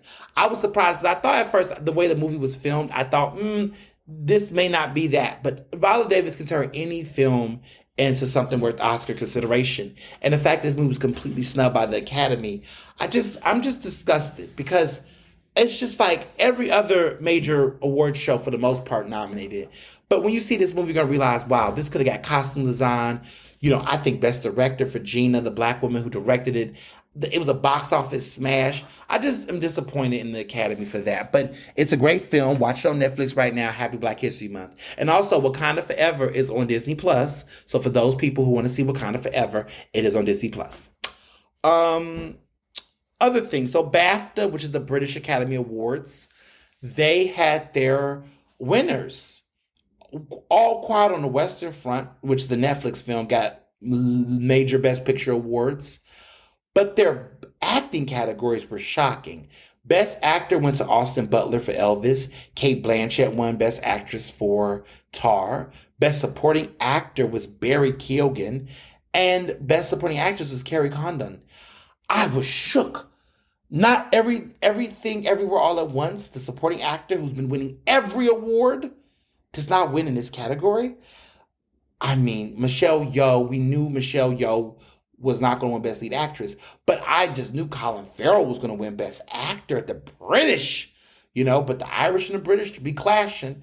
But interesting enough, Angela Bassett, I figured she wasn't going to win Best Supporting Actress at BAFTA, but I still have her on my Oscar roster. But I think all four of those winners are not going to be the same winners at the Oscars. BAFTA might get 100% wrong at the well, maybe one of them they won't get wrong, which is Best Actress. We don't know. It's complicated. But my slate for the Academy Awards is that I'm banking on Brendan Fraser, or Colin Farrell winning Best Actor. Austin Butler is not winning Best Actor at the Academy Awards, but I could be wrong.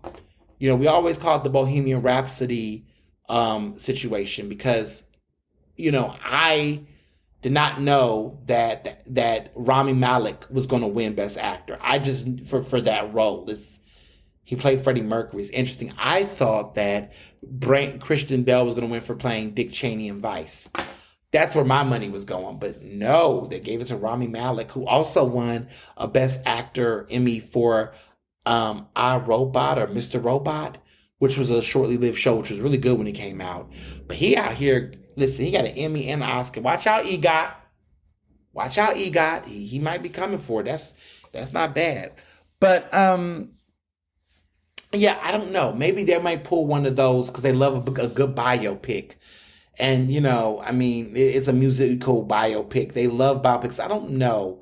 Austin Butler is good in Elvis, but I don't know. I found Brendan Fraser to be better in The Whale. So I don't know. Best Actress, I keep thinking Michelle Yeoh. We got to see what happens at SAG. This could be the Halle Berry situation where, Halle Berry, won at SAG, Golden Globes, and BAFTA. She didn't. But in the end, she won the Oscar. Michelle Yeoh could do that. Become the second woman of color to win, first Asian woman to win lead actress. Pretty big damn deal. Best Supporting Actor, I think, is going to be Wan Ki from Everything Everywhere All at Once. I think he's going to win. I don't know what BAFTA was doing. Best Supporting Actress, I think Angela Bassett's going to win. And I think that's going to be the winners. I don't know what BAFTA was doing this year, but it's interesting. SAG Awards is next. The Screen Actors Guild Awards is next. I think SAG, I think Brendan Fraser is going to win at SAG. I think Michelle Yeoh is winning at SAG. because it's all the actors, the screen actors are voting for this group. I think that, Kiwan Quay from Everything Everywhere All at Once is winning supporting actor. And I think Angela Bassett is winning Best Supporting Actress. She's been having a nice sweep in other categories. Critics Awards, Golden Globes was the big shocker. She's been sweeping up some awards. So I think the momentum will continue, actually. As far as TV goes, Abbott has continued to be fabulous. Ugh, Abbott Elementary is so good, y'all. I mean, I say this every week. If you have not watched Abbott Elementary, I need you to get your ass up and go watch it ASAP. Baddies West, which is my trash TV that I love. Judge Your Cat, Debate Your Cat. It's good. Love and Hip Hop is now over for now. Don't know what's coming up next. Everybody wants me to watch The Real Housewives of Potomac. Honestly, I'm just kidding. I only can take so much dramatic TV in my life. I just can't get into The Real Housewives of Potomac. I don't want to play catch up either. I just gonna let my friends have that. My friends love it. They watch it. They tell me about it. They're into it. But I don't know. The Housewives genre and franchise, I think has become so played out and so overdone that I just don't even know who's good over there anymore. So that's why I stand on that. Ooh, we ran through a lot. This was a very loaded episode, but also just an episode that I just had so much to talk about, and I wanted to hit all of my marks because, I just knew that this was an episode that needed to be done. So this week coming up, the week ahead, the book is clearly going to be game changing. If you have not, Rolling Stones is running an excerpt of my book. Check the website online. They're running an excerpt, the first chapter of my book, or at least an edited version of the first chapter, not the full chapter, but they're running it. Check it out on the Rolling Stones website. Also, the Daily Beast, I wrote an op-ed that ran this week talking about my book over the past weekend about, the importance of cancel culture, and it's big. It's big. So I'm super excited about that. What else? I am going to do a midnight Audible first listen. For people who've gotten the book on Amazon, and this is why I'm going to get into details about the exclusives, because everybody's been talking about book signings. So let me explain this cool thing that I'm doing right now. So if you go to the book signing events, I will autograph your copy of your book if you go. Now, you buy a book there, you show up, I'll sign the book, I'll autograph the book for you, the hardback version. It's been interesting because a lot of people are like, well, how do I get an autographed copy? I'm trying my best, but these are collector's items. You have to go to the book place. I will sign the book in person. Now, let's say that you're in Philadelphia, Pennsylvania, and you can't make it to the event, but you want to get a copy of the book. Here's what I'm going to do. If you go to Harriet's bookshop, this is the black-owned woman who owns the black-owned bookshop. I am already pre-autographing copies of the book. So you can actually get them at the same price, no price hike, no price increase, but you can get those copies pre-signed and autographed by me, the author, at Harriet's. Anybody else that has autographed copies, those are fraudulent, those are fake. Now, one of the things I am going to be doing low, you all will recognize this, is that I will be popping up at certain bookstores across the country just randomly, and I will be autographing copies of the book. And so you might find a random copy somewhere and be like, oh, snap, that's him. My signature is very distinct, though. So I don't think the way my signature is, it's hard to copy it. It's very unique. But I would encourage people to do that. But you can get copies at Harriet's with no uptick. So I'm actually getting some orders shipped in, and I'm signing a bunch of copies, and she's going to have them, and she's going to have them at the bookstore. Now, other bookstores will not have that experience. But I'm working hard to make sure people have the experience, though. Now, fun thing. We're going to do like a cool listening party on midnight Tuesday. So that is very, very soon. You listen to this episode now. If you listen to the episode later this week and you don't catch up, you're going to be salty, but we're going to have a cool listening party. If you got an audiobook, because I love an audiobook, on Audible through Amazon or whatnot, the book will drop at midnight Eastern Standard Time. So when you get 12 a.m. Eastern Standard Time on Tuesday, like that's less than 24 hours away, you could be the first to hear the book. I will be listening to the book. Let's listen to it together. Let's have fun. I'm going to listen to the first chapter. The book is over 6 hours long. Yes, over 6 hours long, the whole audiobook is. So some of y'all can't binge through that. That's like a marathon, but you can pace yourself and listen to it as you go. But the book is fun and you can check it out. The book is over 6 hours long. I did longer than that in audio reading, but many edits and redos. But I cannot wait for you all to listen to it and have a good time.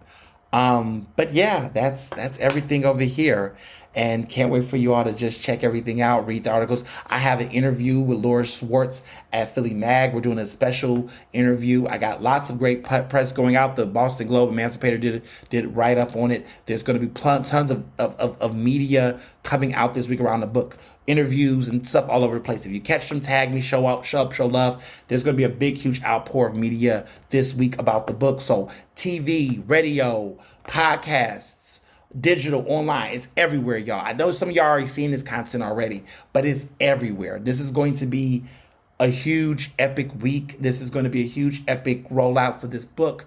It's here. It's finally here. I know for 2 years I've been talking about this book and talking about the journey, and now we are here. We're finally here, and it's exciting. So, as I always say, as always, be well and be best. Ernestly Speaking is recorded in Philadelphia, Pennsylvania, and can be found on Apple Podcasts, Google Podcasts. To stay up to date with the latest on the show, follow me on Facebook, Twitter, and Instagram at Mr. Ernest Owens. Use the hashtag Ernestly Speaking to tell me what you thought about this episode, and check out my website at ernestowens.com.